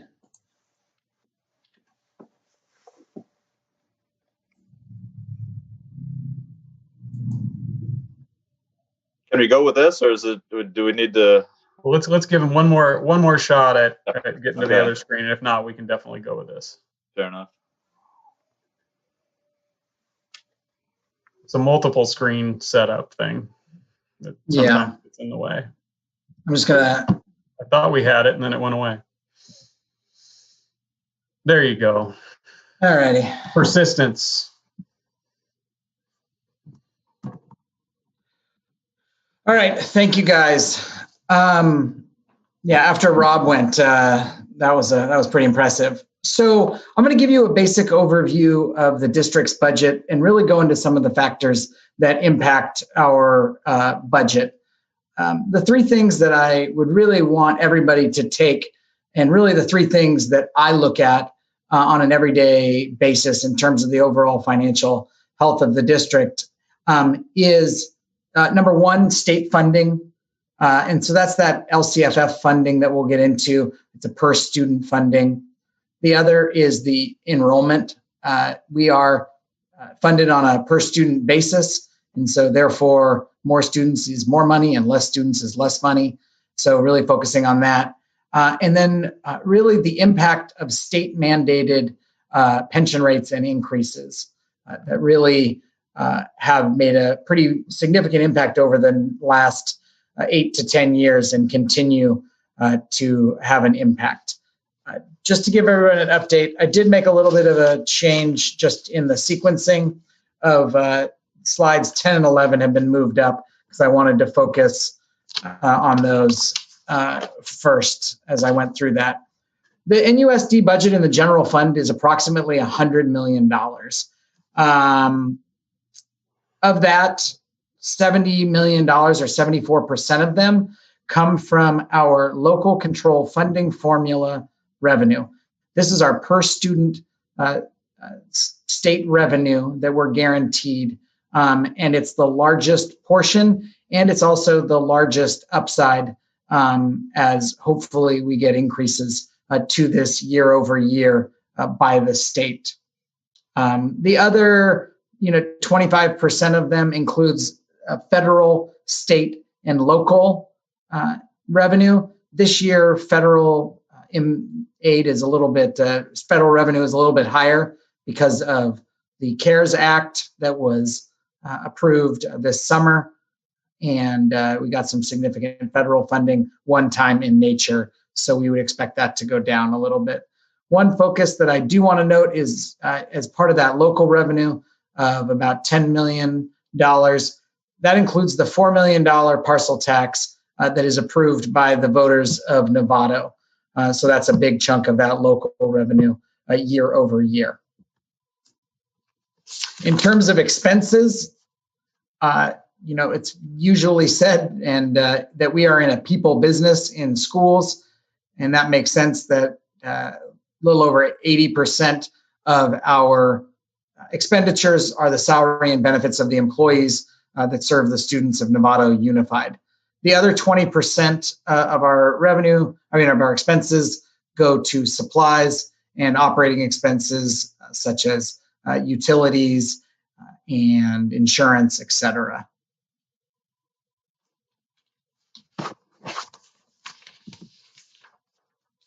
I noted the local control funding formula, or LCFF, and the LCFF was started in the early 2010s, and it was under the Brown administration, and it changed from what we called the revenue limits back in the day to a new funding. A revenue limit was basically a certain amount of money per student.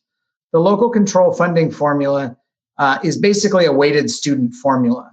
So every student generates a base grant amount, and then certain students generate additional revenue. Those students are our low-income students, our English learner students, and our foster youth. So we add up the per student base amount plus those additional adjustments that we get for the low-income English learner and foster youth, as well as some adjustments to the grade levels.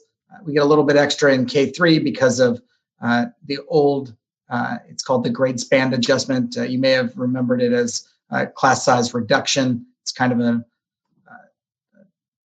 the movement after 2013 or 12 of that. And then you get basically a per student funding. In a really round sense, the LCFF is approximately $10,000 per student to Novato Unified. So we have a little over 7,000 students, and our LCFF revenue is a little over $70 million. One thing to note is that the original plan that the LCFF was based on had one additional factor in it, which was to include cost of living as a factor in the revenue. That was dropped off at the state level, and so that would have been obviously a positive in a higher expense area such as Novato and Marin. One other thing to really focus that the LCFF, this was not an adequacy model. They didn't go in and look and say, how much money does it take to educate a child? it was really a redistribution model. And the minimum state guarantee is determined by Proposition 98 that determines how much of the state budget is allocated toward education.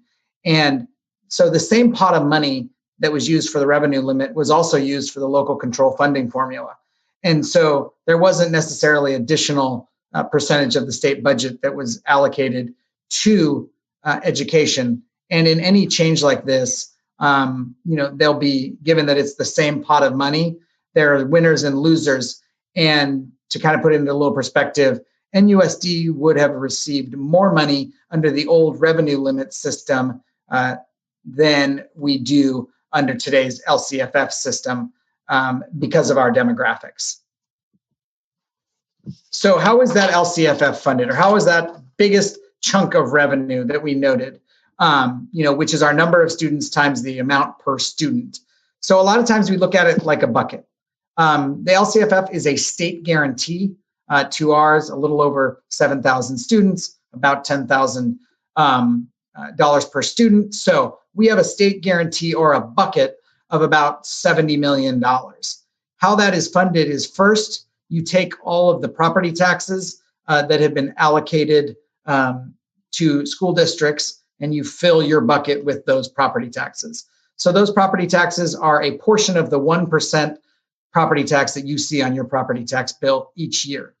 The remaining amount, the state gives you writes you a check for. It's they give it to you a little bit over the year, but they give you the rest. So for example, for NUSD, if we had $40 million in property taxes, the state would write us a $30 million check. If we had $10 million in property taxes, the state would write us a $60 million check, and therefore getting us to that $70 million guarantee.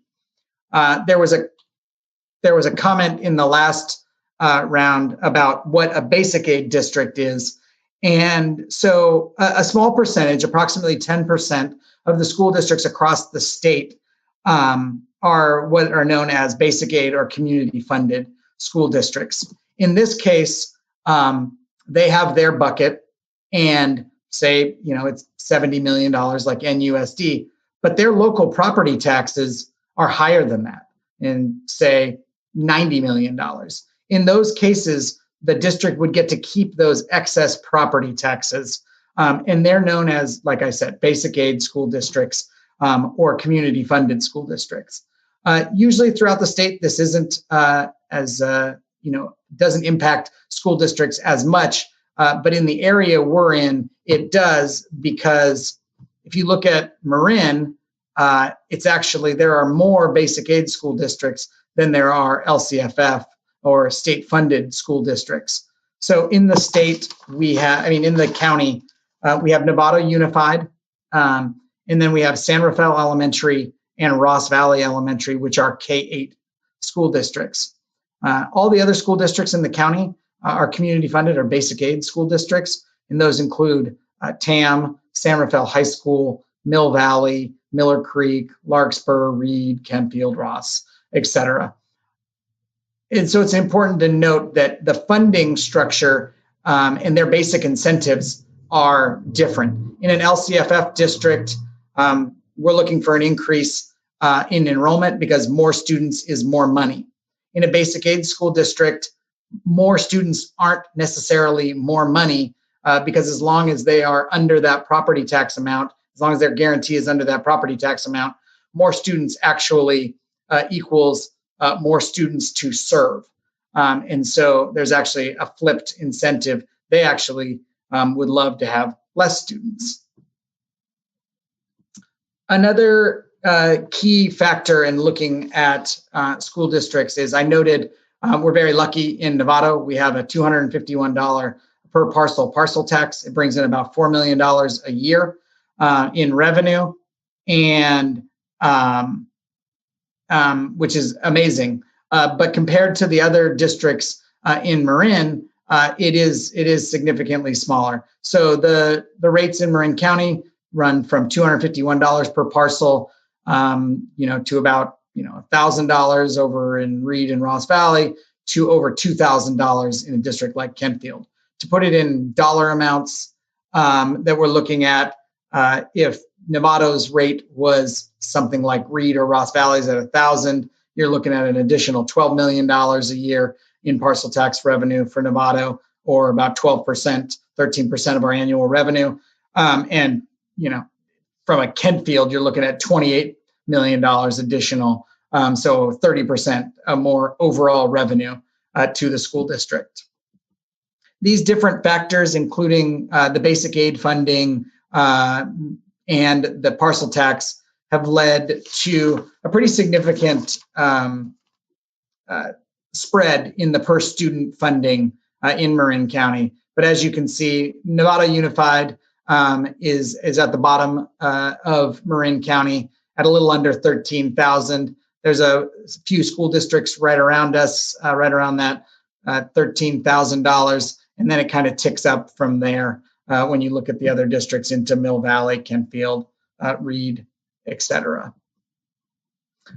Overall, I noted, you know, enrollment is such an important key to our finances, and that's really because we are funded on that per student allocation from the state, or per student guarantee from the state. To kind of put it in perspective, I said roughly $10,000 per student. You know, for an example, if we lose 20 students out the door, that's a loss of $200,000 in revenue, in state guaranteed revenue. 20 students, you could probably reduce one teacher in direct costs, which is about $110,000 all in. That leaves $90,000 for every 20 students that go out the door that you need to find in overhead costs or program costs, additional programs that you need to cut out of your budget to move forward. But looking at the trends, I'm not going to get too much into it because Rob did a way better job than I'm going to, but our overall trends, including the charter school, obviously we've seen a decrease into 2021, and we're projecting that increase will continue out 5 and 10 years. Again, Rob went into this a lot better than I did, so I won't go into it, but obviously it's even a more pronounced reduction at the elementary level as we move forward. So, you know, really a lot less revenue being generated by those elementaries than there were 5 and 10 years ago, and projecting 5 and 10 years into the future.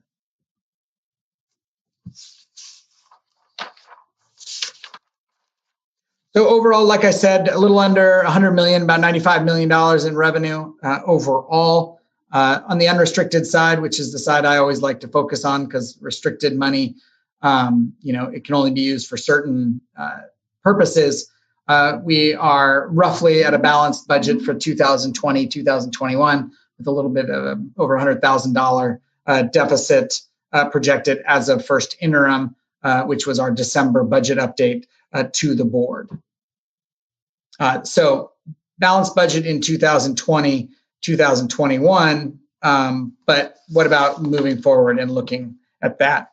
The other thing that I did want to note is around on the expense side. I noted 2 keys: per student revenue from the state, number of kids in our schools. The third is the state mandated increases to pension rates. This is the single largest factor, other than enrollment, that has been impacting school districts over the last 7 years.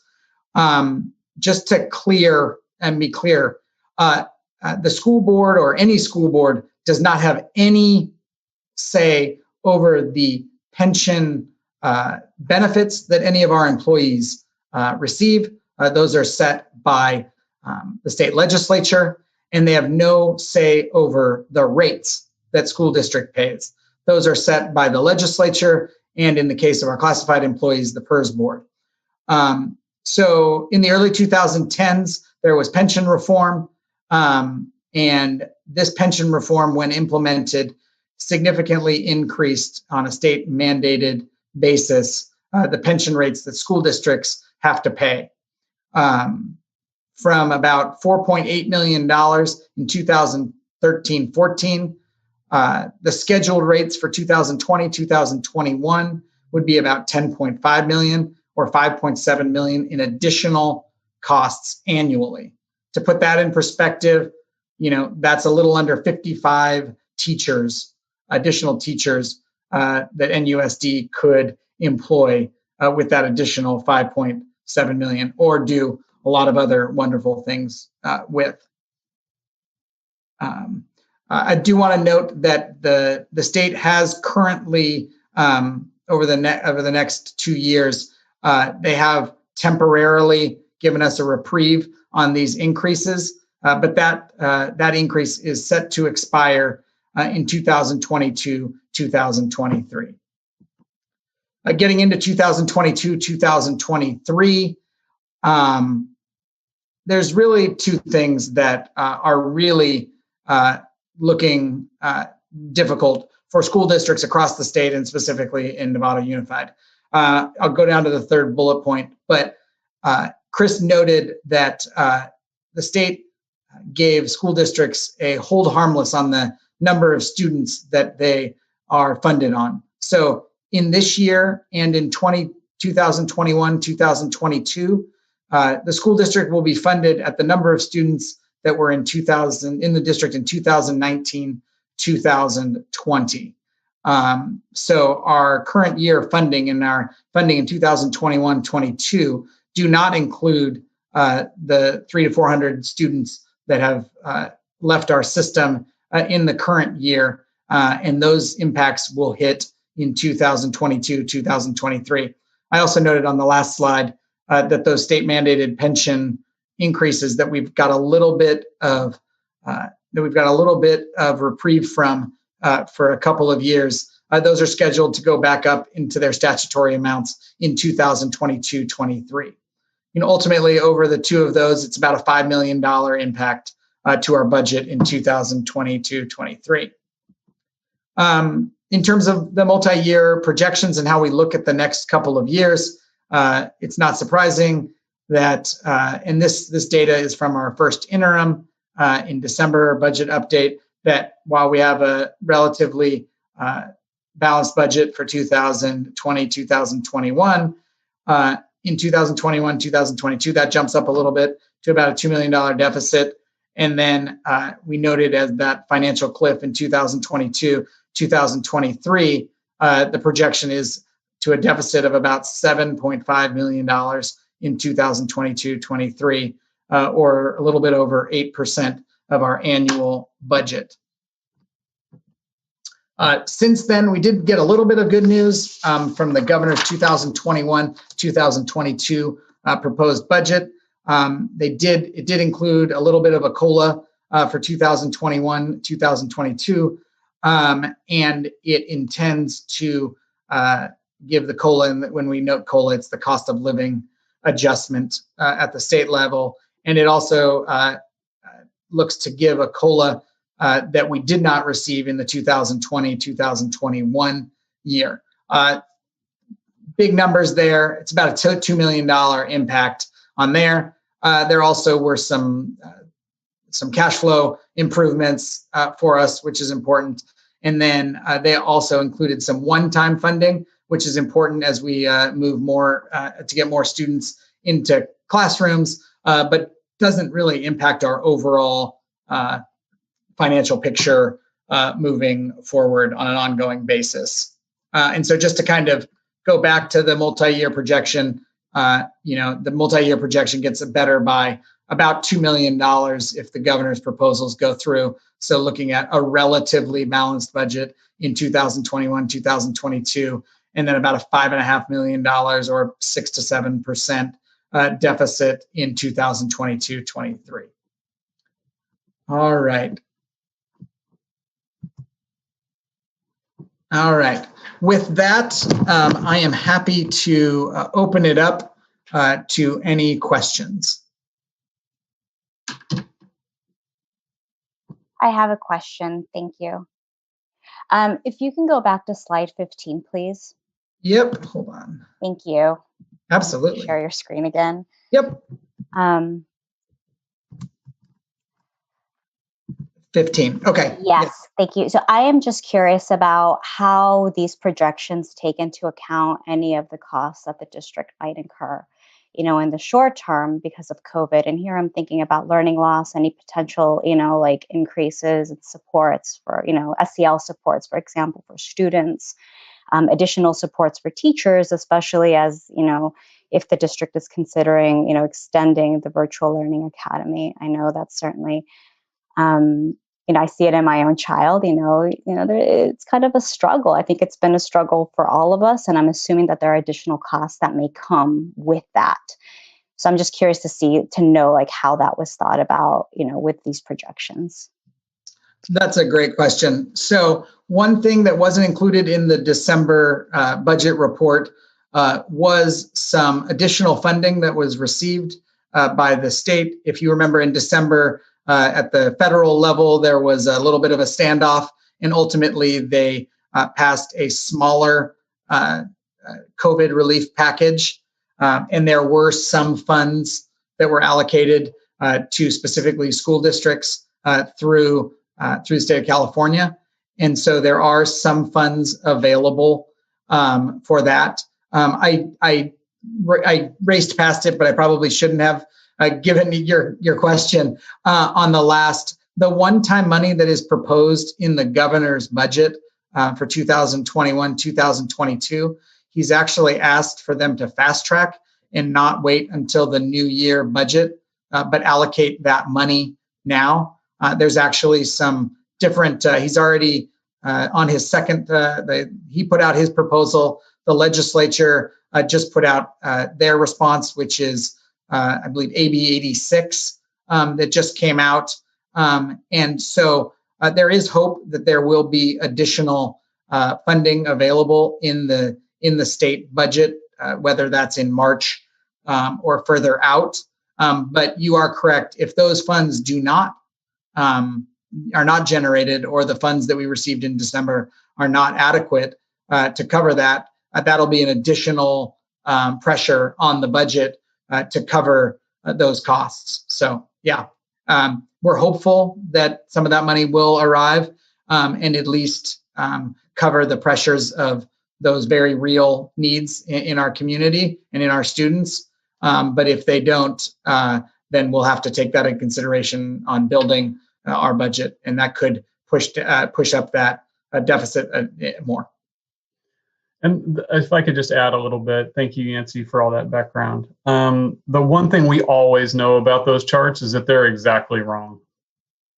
We know that this is a very high level estimate of what we can say, what we expect the budget to look like based on the best information we have in that very moment.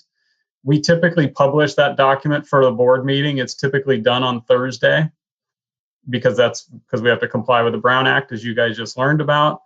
By Friday or Saturday, that chart's already wrong in some ways. So we just got to stay really high level on that and know that it's plus or minus, $1 million at any given point, given any catastrophe, which is 1% of our budget, right? $1 million is a lot of money, but it doesn't give us much wiggle room. So I appreciate the question. It's just we know that the only thing we know about that budget is two things. It's the best we could do, and it's wrong almost immediately. So, but we keep track of it in between.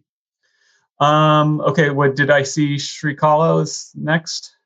Okay. Yeah, I have multiple questions. So the first one is about the parcel tax. Is that part of the LCFF funding, or is that outside of the LCFF? No, that's the best thing about the parcel tax, is that it cannot be adjusted or taken into consideration by the state. It is locally created, and it is not able to be impacted by the state. So it's an additional to those LCFF funding. That $4 million is on top, and it sits in the local revenue. So I'll go on to that. I've heard that after a certain age, you can actually exclude yourself from paying the parcel tax. And looking at Rob's, presentation from, just a while ago, and how many are over that age range probably. Do we have an idea of what percentage of whatever that age range is, probably 65 and over, have excluded themselves from paying the parcel tax, where the trending is, do we have an impact because of that? Yeah, we've had a flat parcel tax since 2009 in Nevada at $251 per parcel, and we have seen that steadily decline as our population has aged. It used to, I believe, over almost $4.4 million, and this year it's about $4,050,000. So it goes down by a little bit each year, 40, 50,000 on average each year. But our percentage has stayed pretty similar of our over 65 population that take the exemption. Okay. And then I've heard of Title I. It's been a while since I was a student side council or school side council. So, is that part of LCFF, the Title I funds? Those sit in the federal funds, so they again are in addition to those. So the schools that are designated as Title I schools would receive the additional funding above the LCFF amount. Okay, great. And lastly,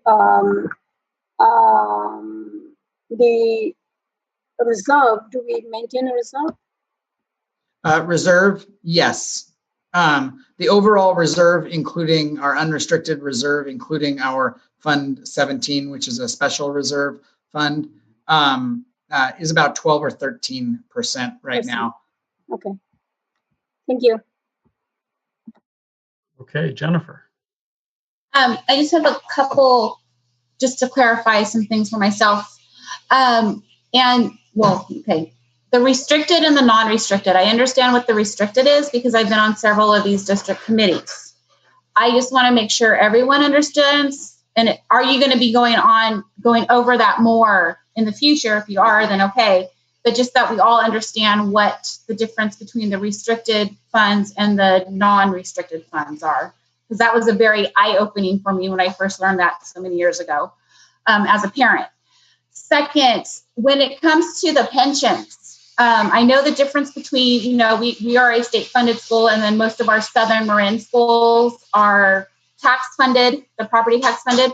Are the pensions paid out the same? So even though we get less funding, we still have to pay. So this is beyond the district. This is state level that we need to change. Correct. That's what our local board has no power to change benefit levels or the rates that any of the 1,000 school districts in California pay, whether they're state funded or basic aid. Right. So then again, I would like educating the community on that would be a big help, because a lot of the community doesn't realize that we have restricted funds and that it's not really a fair playing field for state funded schools when it comes to the pension part of it. That's Absolutely. And Jennifer, did you want Yancey to talk to the question about, just to clarify the difference between unrestricted and restricted, or do you think we're good on that? I mean, if everyone knows the difference, then I think we're good on it. I just want to make sure that, we all have the same understanding what the funds are. Because when you see that big dollar amount in the restricted, you're like, well, wait a minute. Why can't we move this money over? Mm-hmm. So I guess it's just a raise of hands if everyone understands what the difference is. I'm happy to just give a little bit Let's do the 30-second restricted, unrestricted overview.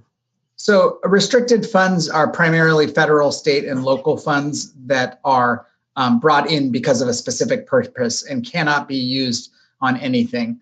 Our primary driver of unrestricted revenue is that LCFF revenue, which we talked about, which is why it's so important for the school district. On the restricted side, you have special education funding coming at the federal, state level. You have different state programs that are restricted to instructional materials, to other things. You also have federal money like Title I, which is for low-income students. But the biggest difference is that you really can't, those restricted funds are very, very restricted to the ways they come in, whether that's a federal law, state law, or local, thing like a PTA or our parcel tax, which has been approved for a very specific purpose and can't just be used for anything.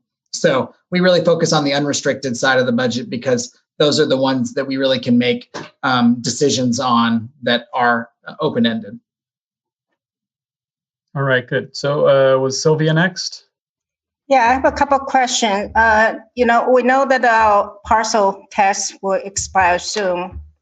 So I guess my question is going forward, when we do a long-term projection on what do we do in the future, would that be including your presentation? Because right now we're looking at 2020 and 2021. So that's one question. Oh, by the way, I want to say that I'm sorry you're going to leave us. It's a shock. That's a comment I was going to make. But so that's one. The other question I have is does it make sense? How does our expense compare to other districts, or is there any way to compare to them? Where we have 80% we spend on this, the other ones do all the schools, just because we're so different, you can't really compare school district to district. Some other question I have is. So let's stop there before we get to the next question, because otherwise it's too hard to remember them. All right. Yancey, do you want me to talk about why don't you do question one? I'll do question two. Sure. Thank you, Chris. So on the first question on parcel tax, our current parcel tax is set to expire in 2023. And so it is included in all of our projections through 2022, 2023. After that, it will either be removed from our projections or footnoted, as it's such a large percentage, about 4.5% of our annual budget. And so if we kept it in, it would need to be footnoted, as this is assuming that another measure takes its place, which is not obviously an automatic assumption. And then Chris, I'll let you go into comparability. Yeah, so when I was working in HR, we worked really hard with our partners, the Nevada Federation of Teachers, to develop a list of comparable school districts based on demographics, because we can't compare ourselves to TAM, we can't compare ourselves to San Rafael elementary and high school districts. So we have a list of comparable school districts that we can do that sort of comparison for, and we find that in most ways we're very close. I mean, we're a couple percentages off here and there. Some differences in class sizes here and there that kind of offset some of that. But for the most part, we find that we're in the ballpark. When you look across the state and look at schools with similar demographics, similar size, similar funding models, we find that we're in the ballpark. And we work a lot with our union partners to talk about where we are a little bit apart and try to fix those things through negotiations. All right, now you had another question. I have another question, and I wasn't quite clear when Yancey talked about the fact that the state gave us a reprieve for our pension. So are you saying that we're going to come back when that reprieve expires? We are going to have another $1.5 million impact. Is that just your regular increase, like your chart says, or do we have to do a catch up? Meaning that we missed one and we had to catch up. No, that's a great question. So I guess the one nice thing is, yeah, they're not giving us. I should have said a 2-year reduction in our pension rates. So the statutory rates for our certificated staff, including our teachers and most of our principals and administrators, is scheduled to be a little over 19%. It's for a couple years, it's about 16%. So about a 3%, about 3% reduction right now. We don't have to pay back the time that they reduced it, but it will increase back up to those statutory amounts scheduled in 2022-23. I will note that is a big push from the California School Boards Association and a lot of folks, is to, given the end of the hold harmless for enrollment, that they both end in the same year. There's a lot of push to have at least one of those two things continue a year longer, but that's up to the politics at the state. They're scheduled to both sunset going into the 2022-2023 year. Okay. Can I ask one last question? Okay, so my question is that if we're going to kind of combine schools, or cut one school, increase enroll student to the other school, when do you become inefficient? Is that a number that become a little bit more inefficient, or increase enrollment and whatnot, or no? I think it really depends. If you just look at Northern California school sizes compared to Southern California school sizes, you'll see that Southern California school sizes are much bigger, particularly in more suburban to rural communities like ours. You see schools being smaller. I don't think we would ever say that Novato elementary school should be 700 like the first school that I taught at in Southern California. But I also think you can say they shouldn't be 250 to 300, because it just gets harder and harder to be able to provide services. You end up having, for those specialized services, you have these very part-time people that are on campus, for a day or two a week, and they're not there when the kids necessarily need those services, and it just gets really hard to meet kids' needs as schools get smaller. So that's something we're going to have to wrestle with. Okay, thank you. Jen, I lost track of who's next, if anybody. Looks like Srikala. Yeah. Do we have a burden cost of for per student? Does it vary by school, by grade level? When you say a burden cost, can you be specific? Everything included, staffing, or school site, and all of those costs, and then divided by the number of students, and do we have that level of data? We do. We have per student costs by school site. They don't by level. They don't change significantly across our sites, especially because of how our system and our salary schedules work.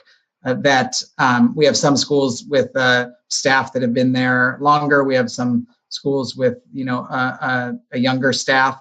So that's usually the difference. But we do have that data available. But by level, with the exception of our alternative programs at the Hill Education Center, by level, they're very comparable. Okay, and that includes the special ed too? That includes the special education cost. Okay, and is that data going to be available to us?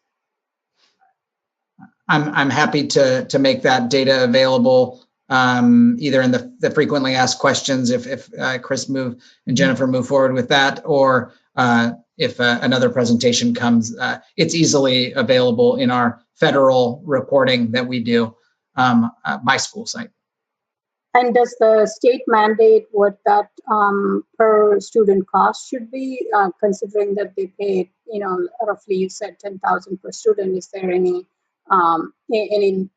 limitation that state mandates? The only thing the state mandates around there is the percentage of your funding that goes to direct instructions. In a unified school district, that requirement is 55% go to direct instruction. Novato Unified has always been over 60% in that on that. So that's the only mandate around that. But Novato is well above that. All right, so we'll move on to Mary. I just had a quick question on the publicly funded schools versus the community funded schools. Are they seeing similar situations that we are with our budgets because of enrollment? Is that impacting them too, or is it just more uniquely to Novato Unified just because of birth rates and overall enrollment, and they're not seeing that decrease that we are seeing up here? Yeah, so in Marin County specifically, as we look across it, the demographics that Rob showed you for Novato, you'd be shocked. Besides some parts of San Rafael, Marin County was built all around the same time and generally. And so the demographic changes are across Marin generally. And so we're seeing a reduction across Marin in enrollment in almost all districts, similar to what we're seeing. We're also seeing small decreases statewide, although that's very different. We've got some areas that are growing, some areas that are staying the same.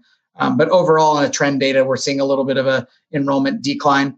But the big difference is enrollment declines. Chris noted earlier about our basic aid friends to the south being happy to shed students because they have a fixed amount of revenue based on that property tax. And that's for however many kids come through the door. So more kids means hiring additional services for those kids. Less kids equals more funding per kid. So they just have the flip in terms of what is is difficult for them. Just to put it in perspective, Tamalpais is just at the final. You've seen our bubble in high school right now. Well, they've over the last 10 years, they've been increasing, which for a basic aid school district is bad, because that's less revenue per. But as everyone's decreasing, it's actually, it pulls a little pressure out. So it's kind of a double impact to us in the sense of, in comparison, that those school districts are receiving likely more additional money in their property tax revenue every year, and they're seeing a reduction in the expenditures because they have less students to serve. And as the state comes up with programs to help us districts that are LCFF funded, guess who also gets those dollars? All districts. All districts. So, question on, and this is more hypothetical, I know it's not going to solve it, but if you have if you don't have as many school districts in Marin County, wouldn't that we need more students and others need less? If you combine them, wouldn't that even it out and funding be better for most of Marin schools, theoretically? It wouldn't be, it would be worse for most schools because that per student revenue is not going to change. So because, San Rafael Elementary, Ross Valley, and us roughly at that 10,000 rate, if those basic aid districts combined with those state funded districts, if that number, was under their state guarantee, then they would see less money per student. So that is one big reason why there's a push against combining school districts in Marin County, is that instead of it being 10,000 and 10,000, you get together and, maybe reduce overhead and administrative costs. That doesn't happen because you've got 10,000 and 15,000, it comes together, and that 15,000 is now per student is now 10,000. Got it. Makes sense. Thank you. Yeah. All right, we are to the end of the reported questions, I believe. Yep. There's currently no public, no attendees, public comment. I don't see anything in the chat or any hands. Okay, so I wanna say something before I turn it back to Ali to close this thing out. This is going to be our last meeting with Yancey. Yancey is leaving us to move to one of those terrible basic aid districts, San Mateo Union High School District. And, part of the reason is he doesn't have to deal with this stuff there. I mean, that's not the whole reason. There's a lot of other reasons, but it's hard. I mean, it's hard to do this work in a district like this where you know what the needs of the kids are, and you know that you have to make decisions year after year after year that interfere with your ability to meet the needs of the students because the state just doesn't have an equitable funding plan for our communities. And it's disgusting to me that the communities that have the most get the most, and the communities that have the least get the least. And we advocate to change that, and I've advocated to change it for the last 29 years of my time in education, and however long I continue to work in education, which will be after I retire, I will continue to advocate for it. And you know how much confidence I have that it'll ever change? Zero. And that's all about privilege and power and the influence of wealth on our systems. But I will continue to fight for that change. But I want to get off of that soapbox, and I just want to say a couple things about Yancey. So, we've had the privilege of working together for a little more than 4 years. He's a good friend. He's a good partner in this work. He's going to be sorely missed. But whenever somebody goes, somebody else comes. And while we won't have Yancey, we will have somebody else. We're going to have an interim assistant superintendent who's going to start with us. She's already been cross-training with Yancey. She's very recently retired early. And there were some family situations that she needed to deal with that took precedent over work, which is something I 100% appreciate and support. She's able to work with us part-time. And she'll be starting that schedule next week. Her name is Laura Fan. She recently retired from Oak Grove School District over by San Jose.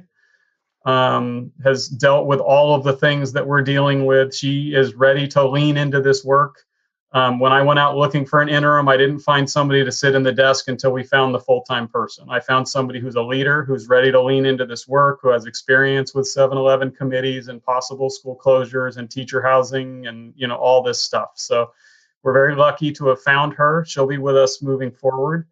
And Yancey is going to be very generous with his time and energy. He cares deeply about this place and is always going to be a phone call away. So, I'll miss him terribly. He'll miss me a little bit, but just know that we've got good support coming, and we're moving through the process to find our permanent replacement for Yancey's position. So more to come as we navigate that process. So Yancey, thank you. We're really getting to the end now.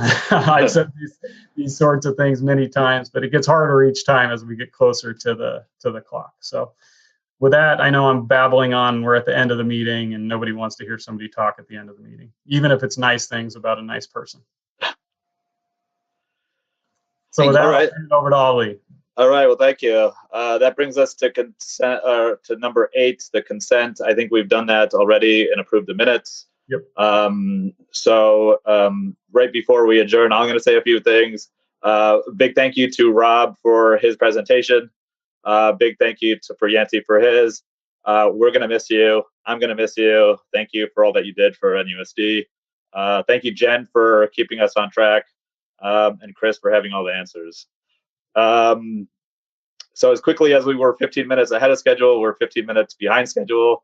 So I think we're going to adjourn at 7:52, and we'll see you on March 10th, I believe. Awesome. All right. Hey, thank you, everybody.